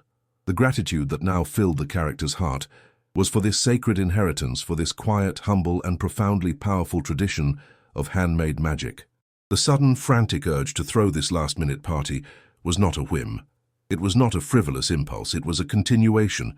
It was a responsibility. It was an honor. It was an act of picking up a sacred, invisible, and profoundly important thread that had been passed down with love through the generations. With this new and powerful understanding, the tools on the table and the room itself were no longer just things. They had been consecrated. They had been elevated. They had been transformed into sacred instruments in the service of this beautiful inherited magic. The fountain pen, resting cool and silent in the hand, was no longer a mere instrument for writing. It was a wand, a powerful and precise tool for scribing not just lists of names and ingredients, but runes of welcome and spells of joy and protective sigils of community. Its deep blue-black ink was the potion, the magical medium through which the formless, loving energy of the host-to-be would be given a tangible, permanent, and beautiful shape. The notebook, with its vast, creamy, and waiting pages, was not just a collection of paper. It had become a grimoire, a spellbook, its dark green linen cover, the binding on a sacred and secret text that would, over the next few hours, be filled with the ancient magical formulae for creating a single, perfect night of happiness for others. The gratitude was for their quiet, patient, and unwavering readiness, for their simple, honest, and beautiful utility. They had been waiting, these humble, everyday objects, for a purpose worthy of them, and now, finally, they had it. They were no longer just planning tools. They were the first, essential and deeply sacred ingredients in the beautiful, chaotic, and profoundly loving alchemy of a party. The house itself, this quiet, sleeping sanctuary, was also reborn in this new light. It was no longer just a place of personal peace and quiet, solitary rest. It too had been given a new and sacred purpose. It was to be the workshop, the laboratory, the alchemist's tower where this gentle, joyful magic would be brewed. The great oak table was no longer just a piece of furniture. It was the workbench, the altar, the sacred central stage upon which the spell would be cast. The kitchen, with its clean countertops and its sleeping appliances, was the potion room, the place where the elixirs of welcome and nourishment would be carefully and lovingly prepared. The living room, with its deep, comfortable armchair and its silent watching books, would become the enchanted forest, the grand hall, the magical candlelit grotto itself. The gratitude was for the sheer, profound, and almost unimaginable privilege of having a space that was safe enough to be transformed, a space where a beautiful, joyful, and creative mess could be made, where the floors could be temporarily dusted with spilled flour or a shower of stray glitter, where the very air could be thickened and enriched with the scent of baking and the loud, chaotic, and life-affirming sound of uninhibited laughter. The house was not just a container for a life, it was an active and a willing partner in the creation of joy. It was the physical vessel that would hold the magic, the safe, warm, and sturdy cauldron in which a perfect, temporary, and unforgettable world would be brewed, a world designed for others. And finally, the great, warm, and swelling tide of gratitude flowed forward, out of the deep, sunlit, and formative past, through the perfect, quiet, and pivotal present, and into the happy, hopeful, and not-so-distant future. The gratitude expanded to encompass the entire reason for this beautiful, sacred, and deeply felt ritual. The friends, the faces of these beloved people, these other essential ingredients in the spell, began to materialize in the mind's eye, not as static, smiling photographs, but as living, breathing, laughing, and joyfully chaotic presences. The mind could almost hear with a startling and beautiful clarity the specific, unique, and beloved sound of each of their voices filling this quiet, sacred space. The deep, rumbling chuckle of one, the high, infectious shriek of another, the warm, gentle murmur of a third. It could almost feel the collective warmth and the vibrant, life-affirming energy that they would bring with them when they stepped, costumed and smiling and beautiful, across the threshold. The quiet accomplishment of this moment, of writing these first two simple words, was not, the character now realized with a deep, bone-shaking and soul-affirming certainty, a solitary or a selfish act. It was a profound and deeply felt act of love and preparation for them. It was the first essential step in the long and beautiful process of building a temporary magical world for them to inhabit, just as the grandmother had built a temporary magical world for a small watching and deeply loved child in a sunlit kitchen so many years ago. The quiet accomplishment was in the final, beautiful and deeply moving realization of purpose. The purpose was not to have a party, the purpose was to give one. The purpose was to continue the sacred, the beautiful, the essential, and the deeply, deeply important work of making magic. The great, warm and silent tide of gratitude, having swelled to its absolute and breathtaking zenith, did not crash upon a shore and break apart into a spray of fleeting emotion. Instead, it began to recede with the same slow, vast, and powerful grace with which it had arrived. It left in its wake not an emptiness, not a void where the powerful feeling had once been, but a landscape of profound and purified calm, a soul that had been washed clean by the waters of memory and purpose, its emotional sands smoothed, settled, and glistening in the soft internal light of contentment. The character remained seated at the great oak table, the fountain pen still held loosely, almost unconsciously in their right hand, the open notebook still radiating a quiet, invitational, and powerful energy from the very center of the lamplit circle. The moment of pure static being, of deep and motionless contemplation, was now complete.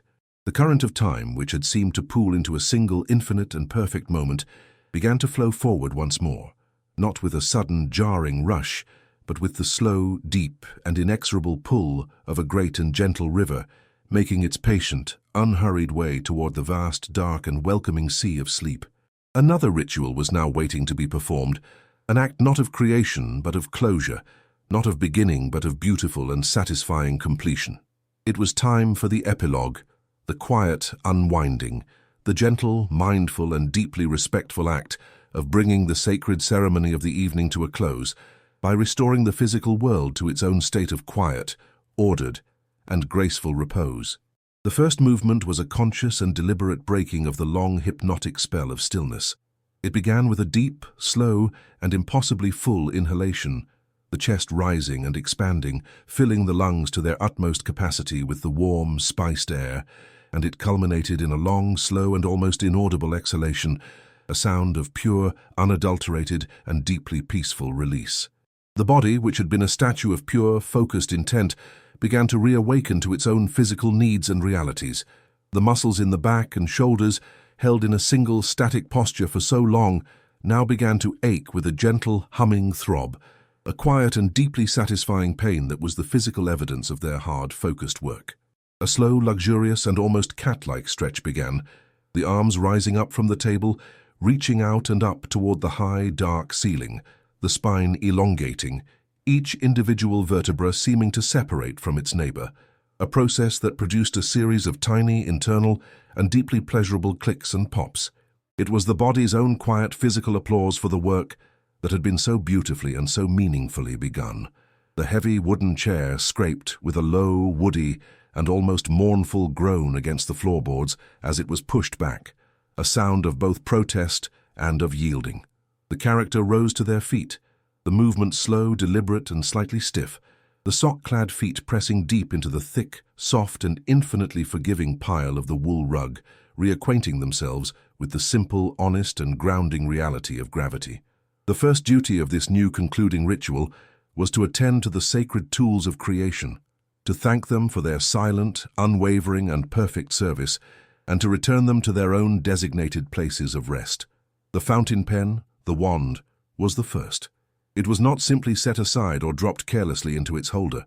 It was held for a long, quiet moment in the palm of the hand, its cool, smooth, and solid form a familiar and deeply comforting presence. From a small designated drawer in a nearby cabinet, a soft, square piece of old, worn, and perfectly lint-free chamois cloth was retrieved.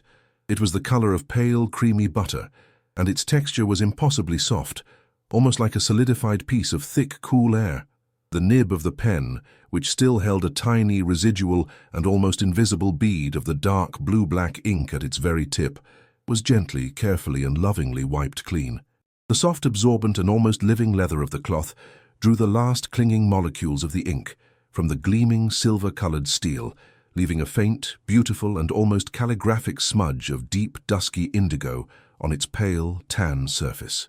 The nib itself, the very heart of the instrument, was now returned to its state of pristine, gleaming, and almost surgical cleanliness, its sharp, intelligent lines and its tiny, intricate, decorative engravings once more perfectly defined. Then came the slow, deliberate, and almost melodic process of screwing the cap back onto the body of the pen.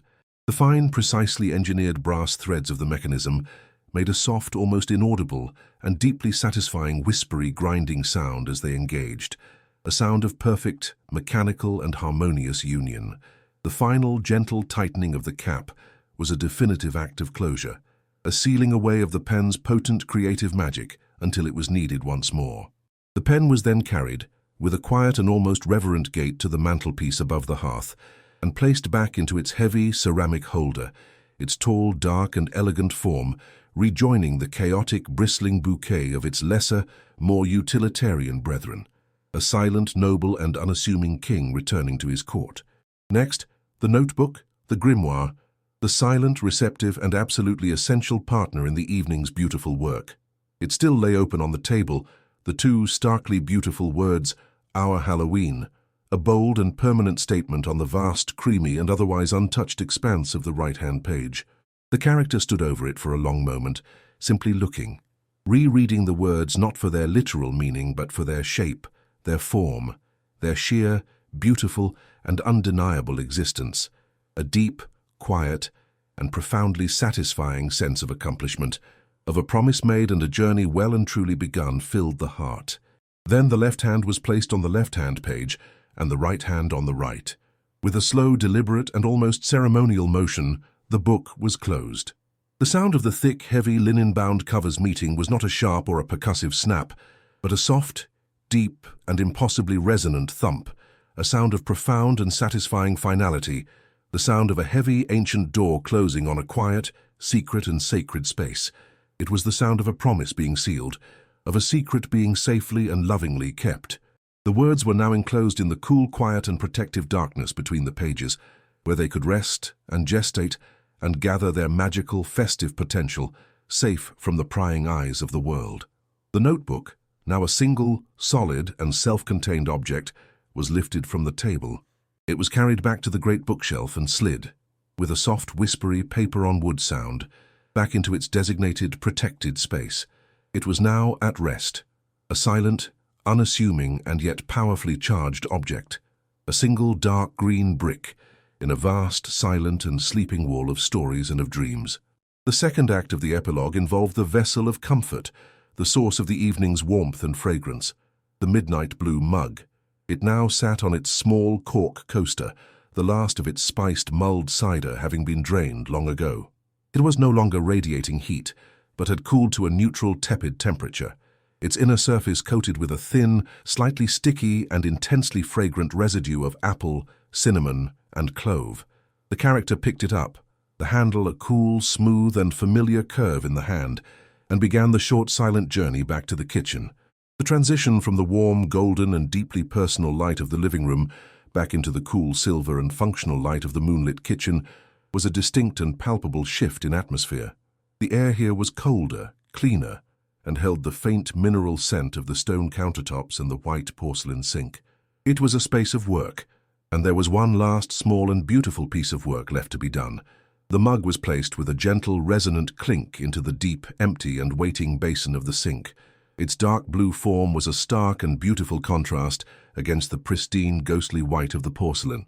The tap was turned on, not to a harsh, rushing torrent, but to a gentle, steady and comfortably warm stream of water. The sound of the water, a clear, clean and continuous splashing, was a beautiful liquid music that filled the kitchen's silence. From a small ceramic dish by the tap, a soft, natural sea sponge was taken. Its texture, when dry, was light, stiff and almost scratchy, but as it was held under the warm, flowing water, it underwent a magical and beautiful transformation.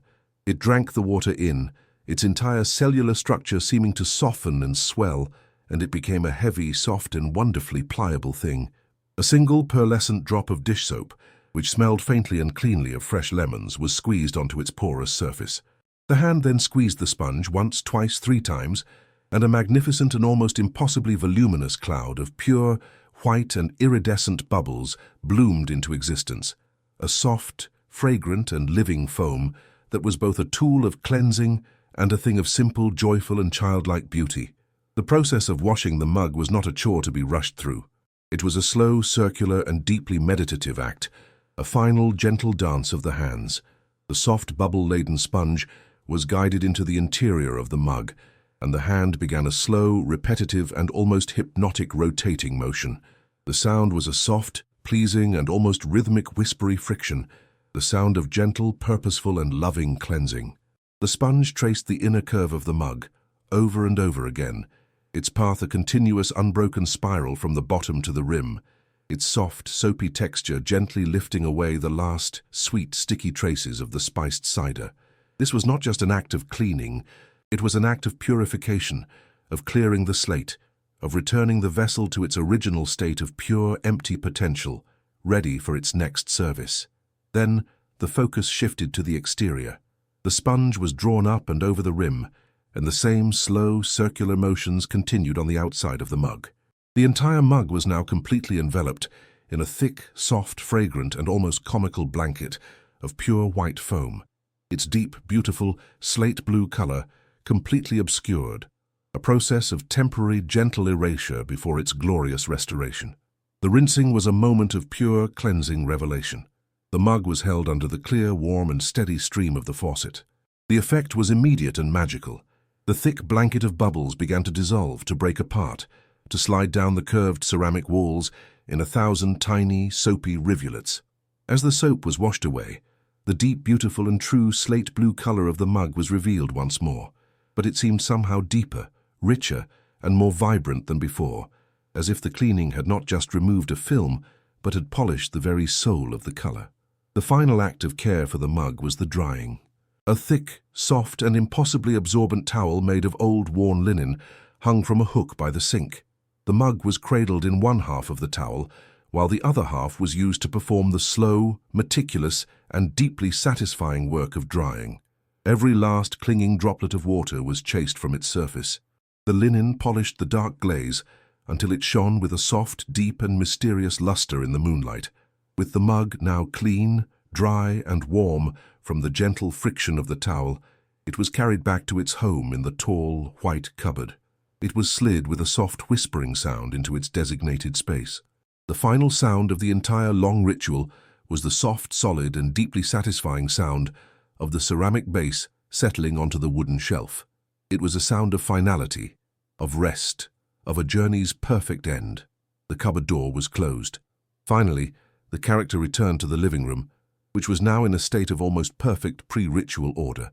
The only thing out of place was the great leather-bound trunk, its heavy lid still propped open, its chaotic, colorful contents still spilling out, a beautiful, joyful wound in the room's quiet serenity.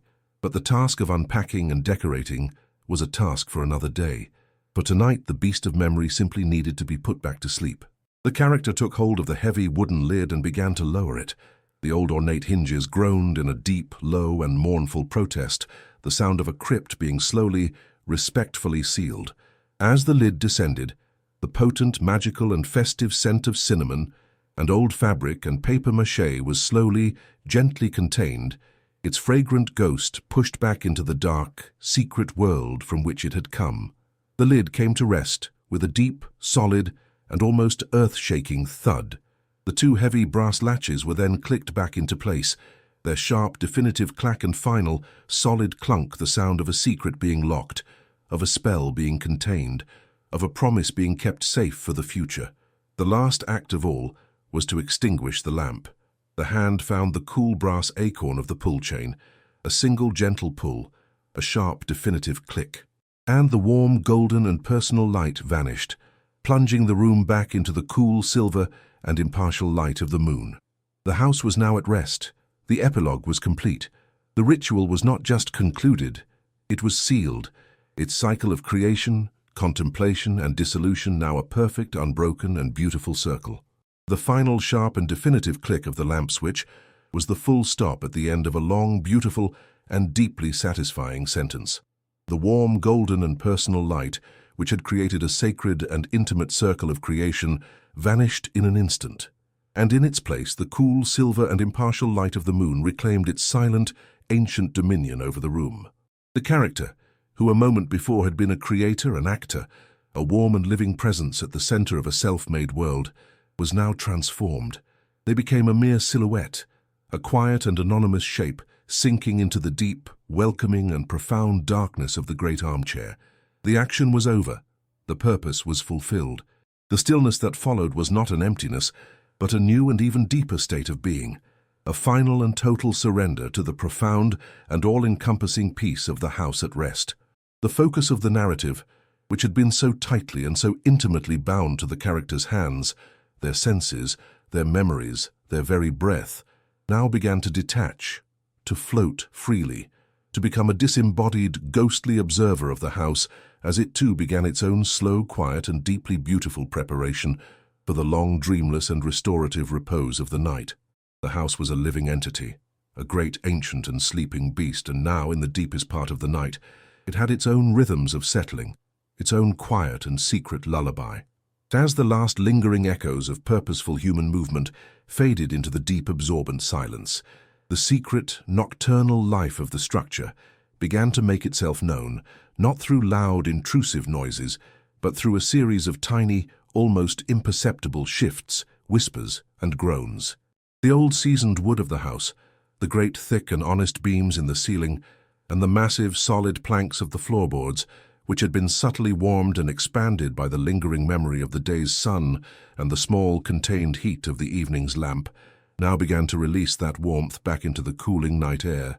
As it did, the very fibers of the wood contracted, a slow, patient and molecular process of settling that produced the faintest and most beautiful of sounds.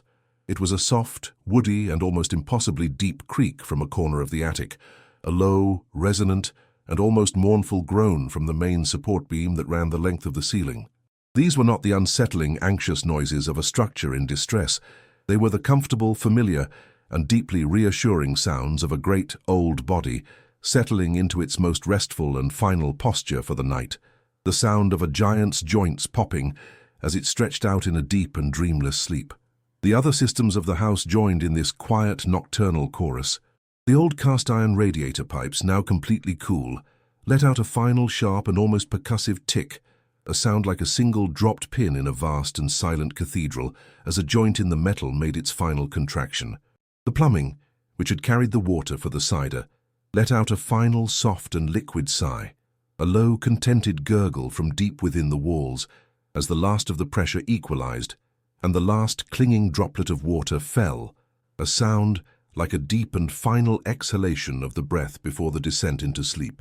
Even the very air itself seemed to settle. The gentle, almost invisible thermal currents that had stirred and danced in the room during the evening, buoyed by the heat of the lamp and the warmth of a living body, now stilled, their slow, chaotic ballet coming to a final, graceful end. In this now perfectly still atmosphere, the last of the dust motes, those tiny, glittering and almost weightless universes that had been suspended in the air, completed their long, slow and epic downward dance and came to rest, gently and silently, upon the quiet, undisturbed and sleeping surfaces of the furniture. The most constant and reassuring sound in the house, the low, steady and almost subliminal hum of the great old refrigerator in the kitchen, also underwent its own subtle but profound transformation. The pitch of its mechanical mantra seemed to deepen, to descend from the slightly higher, more energetic hum of its active cooling cycle to a lower, slower, more resonant and almost meditative drone of simple, watchful waiting. It was the sound of a loyal and tireless guardian, a quiet, mechanical heart that would continue to beat with a slow and unwavering steadiness through the long, dark and silent hours of the night. Its presence was a constant and a deeply reassuring anchor in the profound and almost oceanic silence. This was the aural landscape of the house at rest, a vast, deep and almost tangible canvas of pure, unadulterated silence, punctuated only by the gentle, sleepy and deeply comforting murmurs of the structure itself. It was a silence that was not empty, but full. It was filled with the accumulated peace of 1,000 other quiet, blessed nights just like this one, a silence that had absorbed and held the faint, ghostly echoes of whispered stories, of gently turning pages, of the soft, rhythmic and life-affirming breathing of 1,000 peaceful sleeps.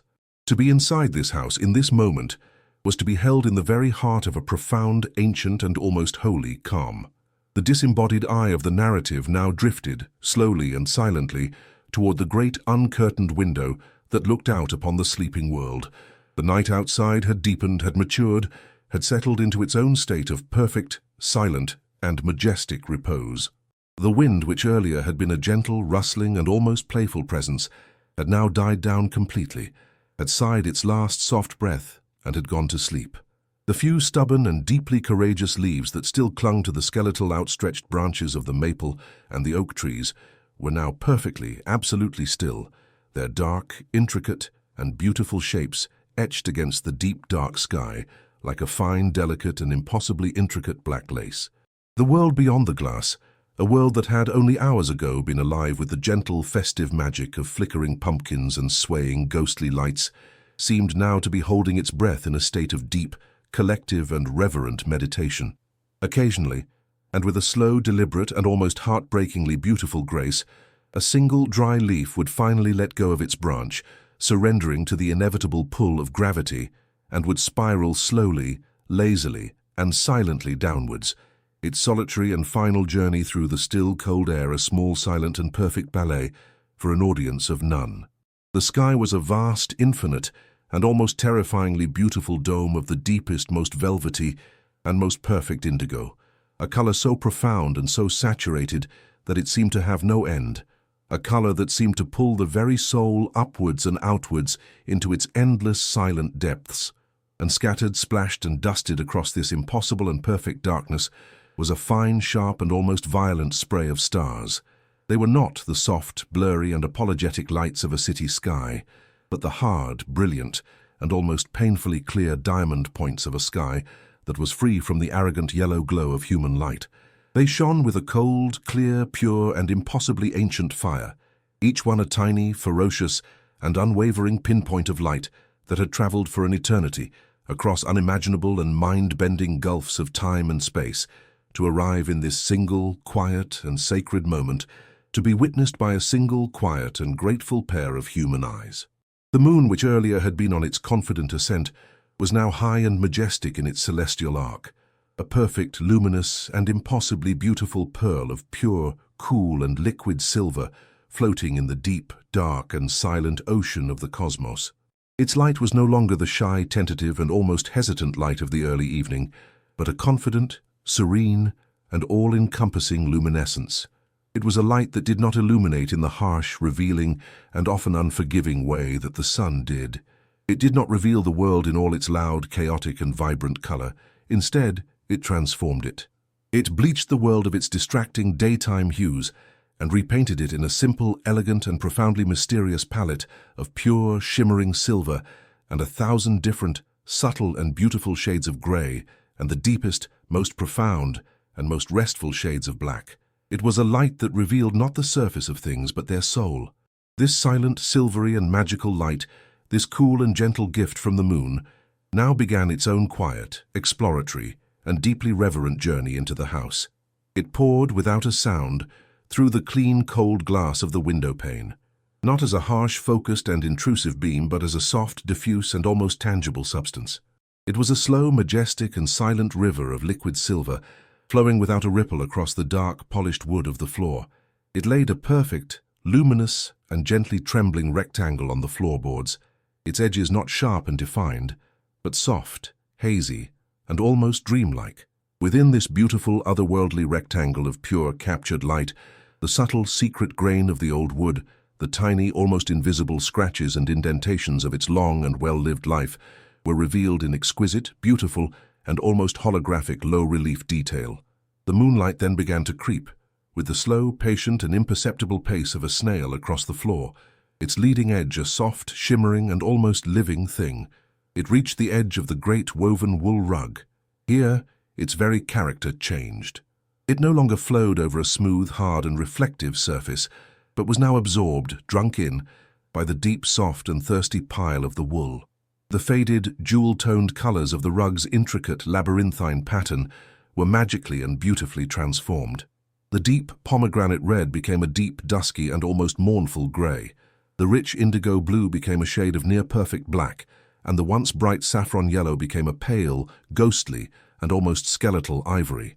The light picked out the subtle, beautiful texture of the weave, turning the soft, plush and familiar surface into a miniature, moonlit, and deeply alien landscape of rolling, silver-tipped hills and deep, mysterious, and shadowy valleys. The silent silver river of light continued its slow, patient, and inexorable journey. It began to climb, with a gentle and almost loving insistence, onto the deep, welcoming, and familiar seat of the great moss-green armchair. It caressed the old, worn velvet, and the ancient fabric came alive under its cool and gentle touch. The parts where the nap of the velvet was still thick and plush, in the deep, protected crevices of the cushions, seemed to drink the light in, to absorb it completely, becoming pools of soft, deep, and almost absolute shadow. But the parts on the high, rounded armrests, where the velvet had been worn perfectly smooth and shiny by the pressure and the polish of a lifetime of resting elbows, reflected the light with a soft, dull, and almost milky sheen, like the still, dark, and mysterious surface of a forgotten forest lake. The moonlight traced the elegant, high, and comforting curve of the chair's back, outlining its familiar, embracing, and almost human silhouette against the deeper, more profound darkness of the room behind it. It was as if the light were paying its respects to this old, faithful, and silent sentinel, this quiet and unassuming guardian of 1,000 peaceful, restorative, and deeply human moments.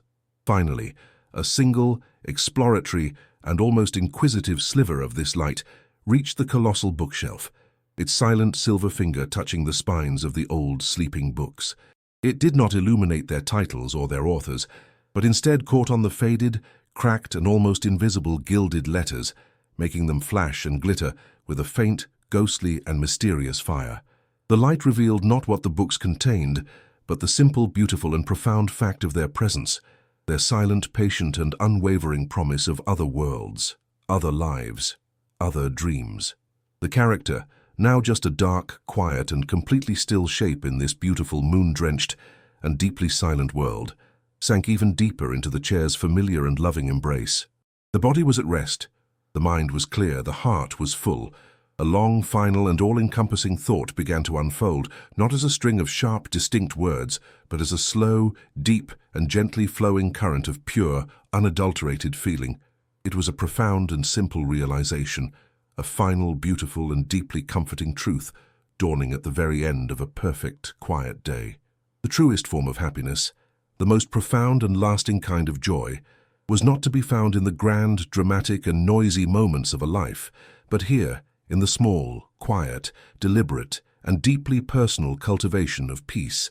It was the understanding that a life is not a story of great, earth-shaking, and widely publicized events, but a long, continuous, and beautiful poem, and that the ultimate quality of that poem is determined not by its loudest and most dramatic verses, but by the richness, the beauty, the depth, and the quiet, humble honesty of its quietest and most unassuming lines.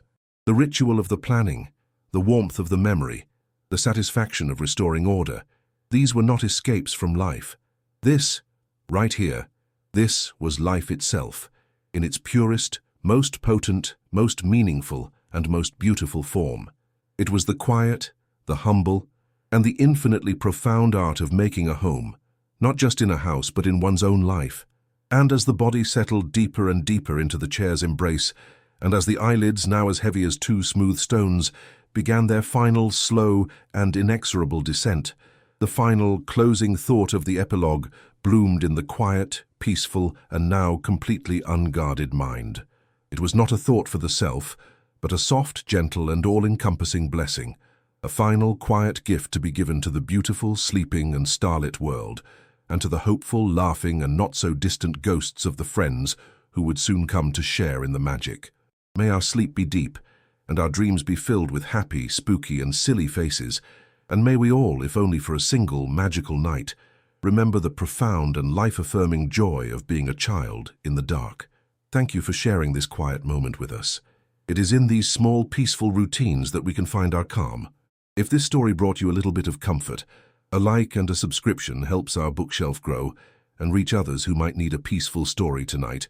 We have another tale waiting for you very soon. Until then, sleep well.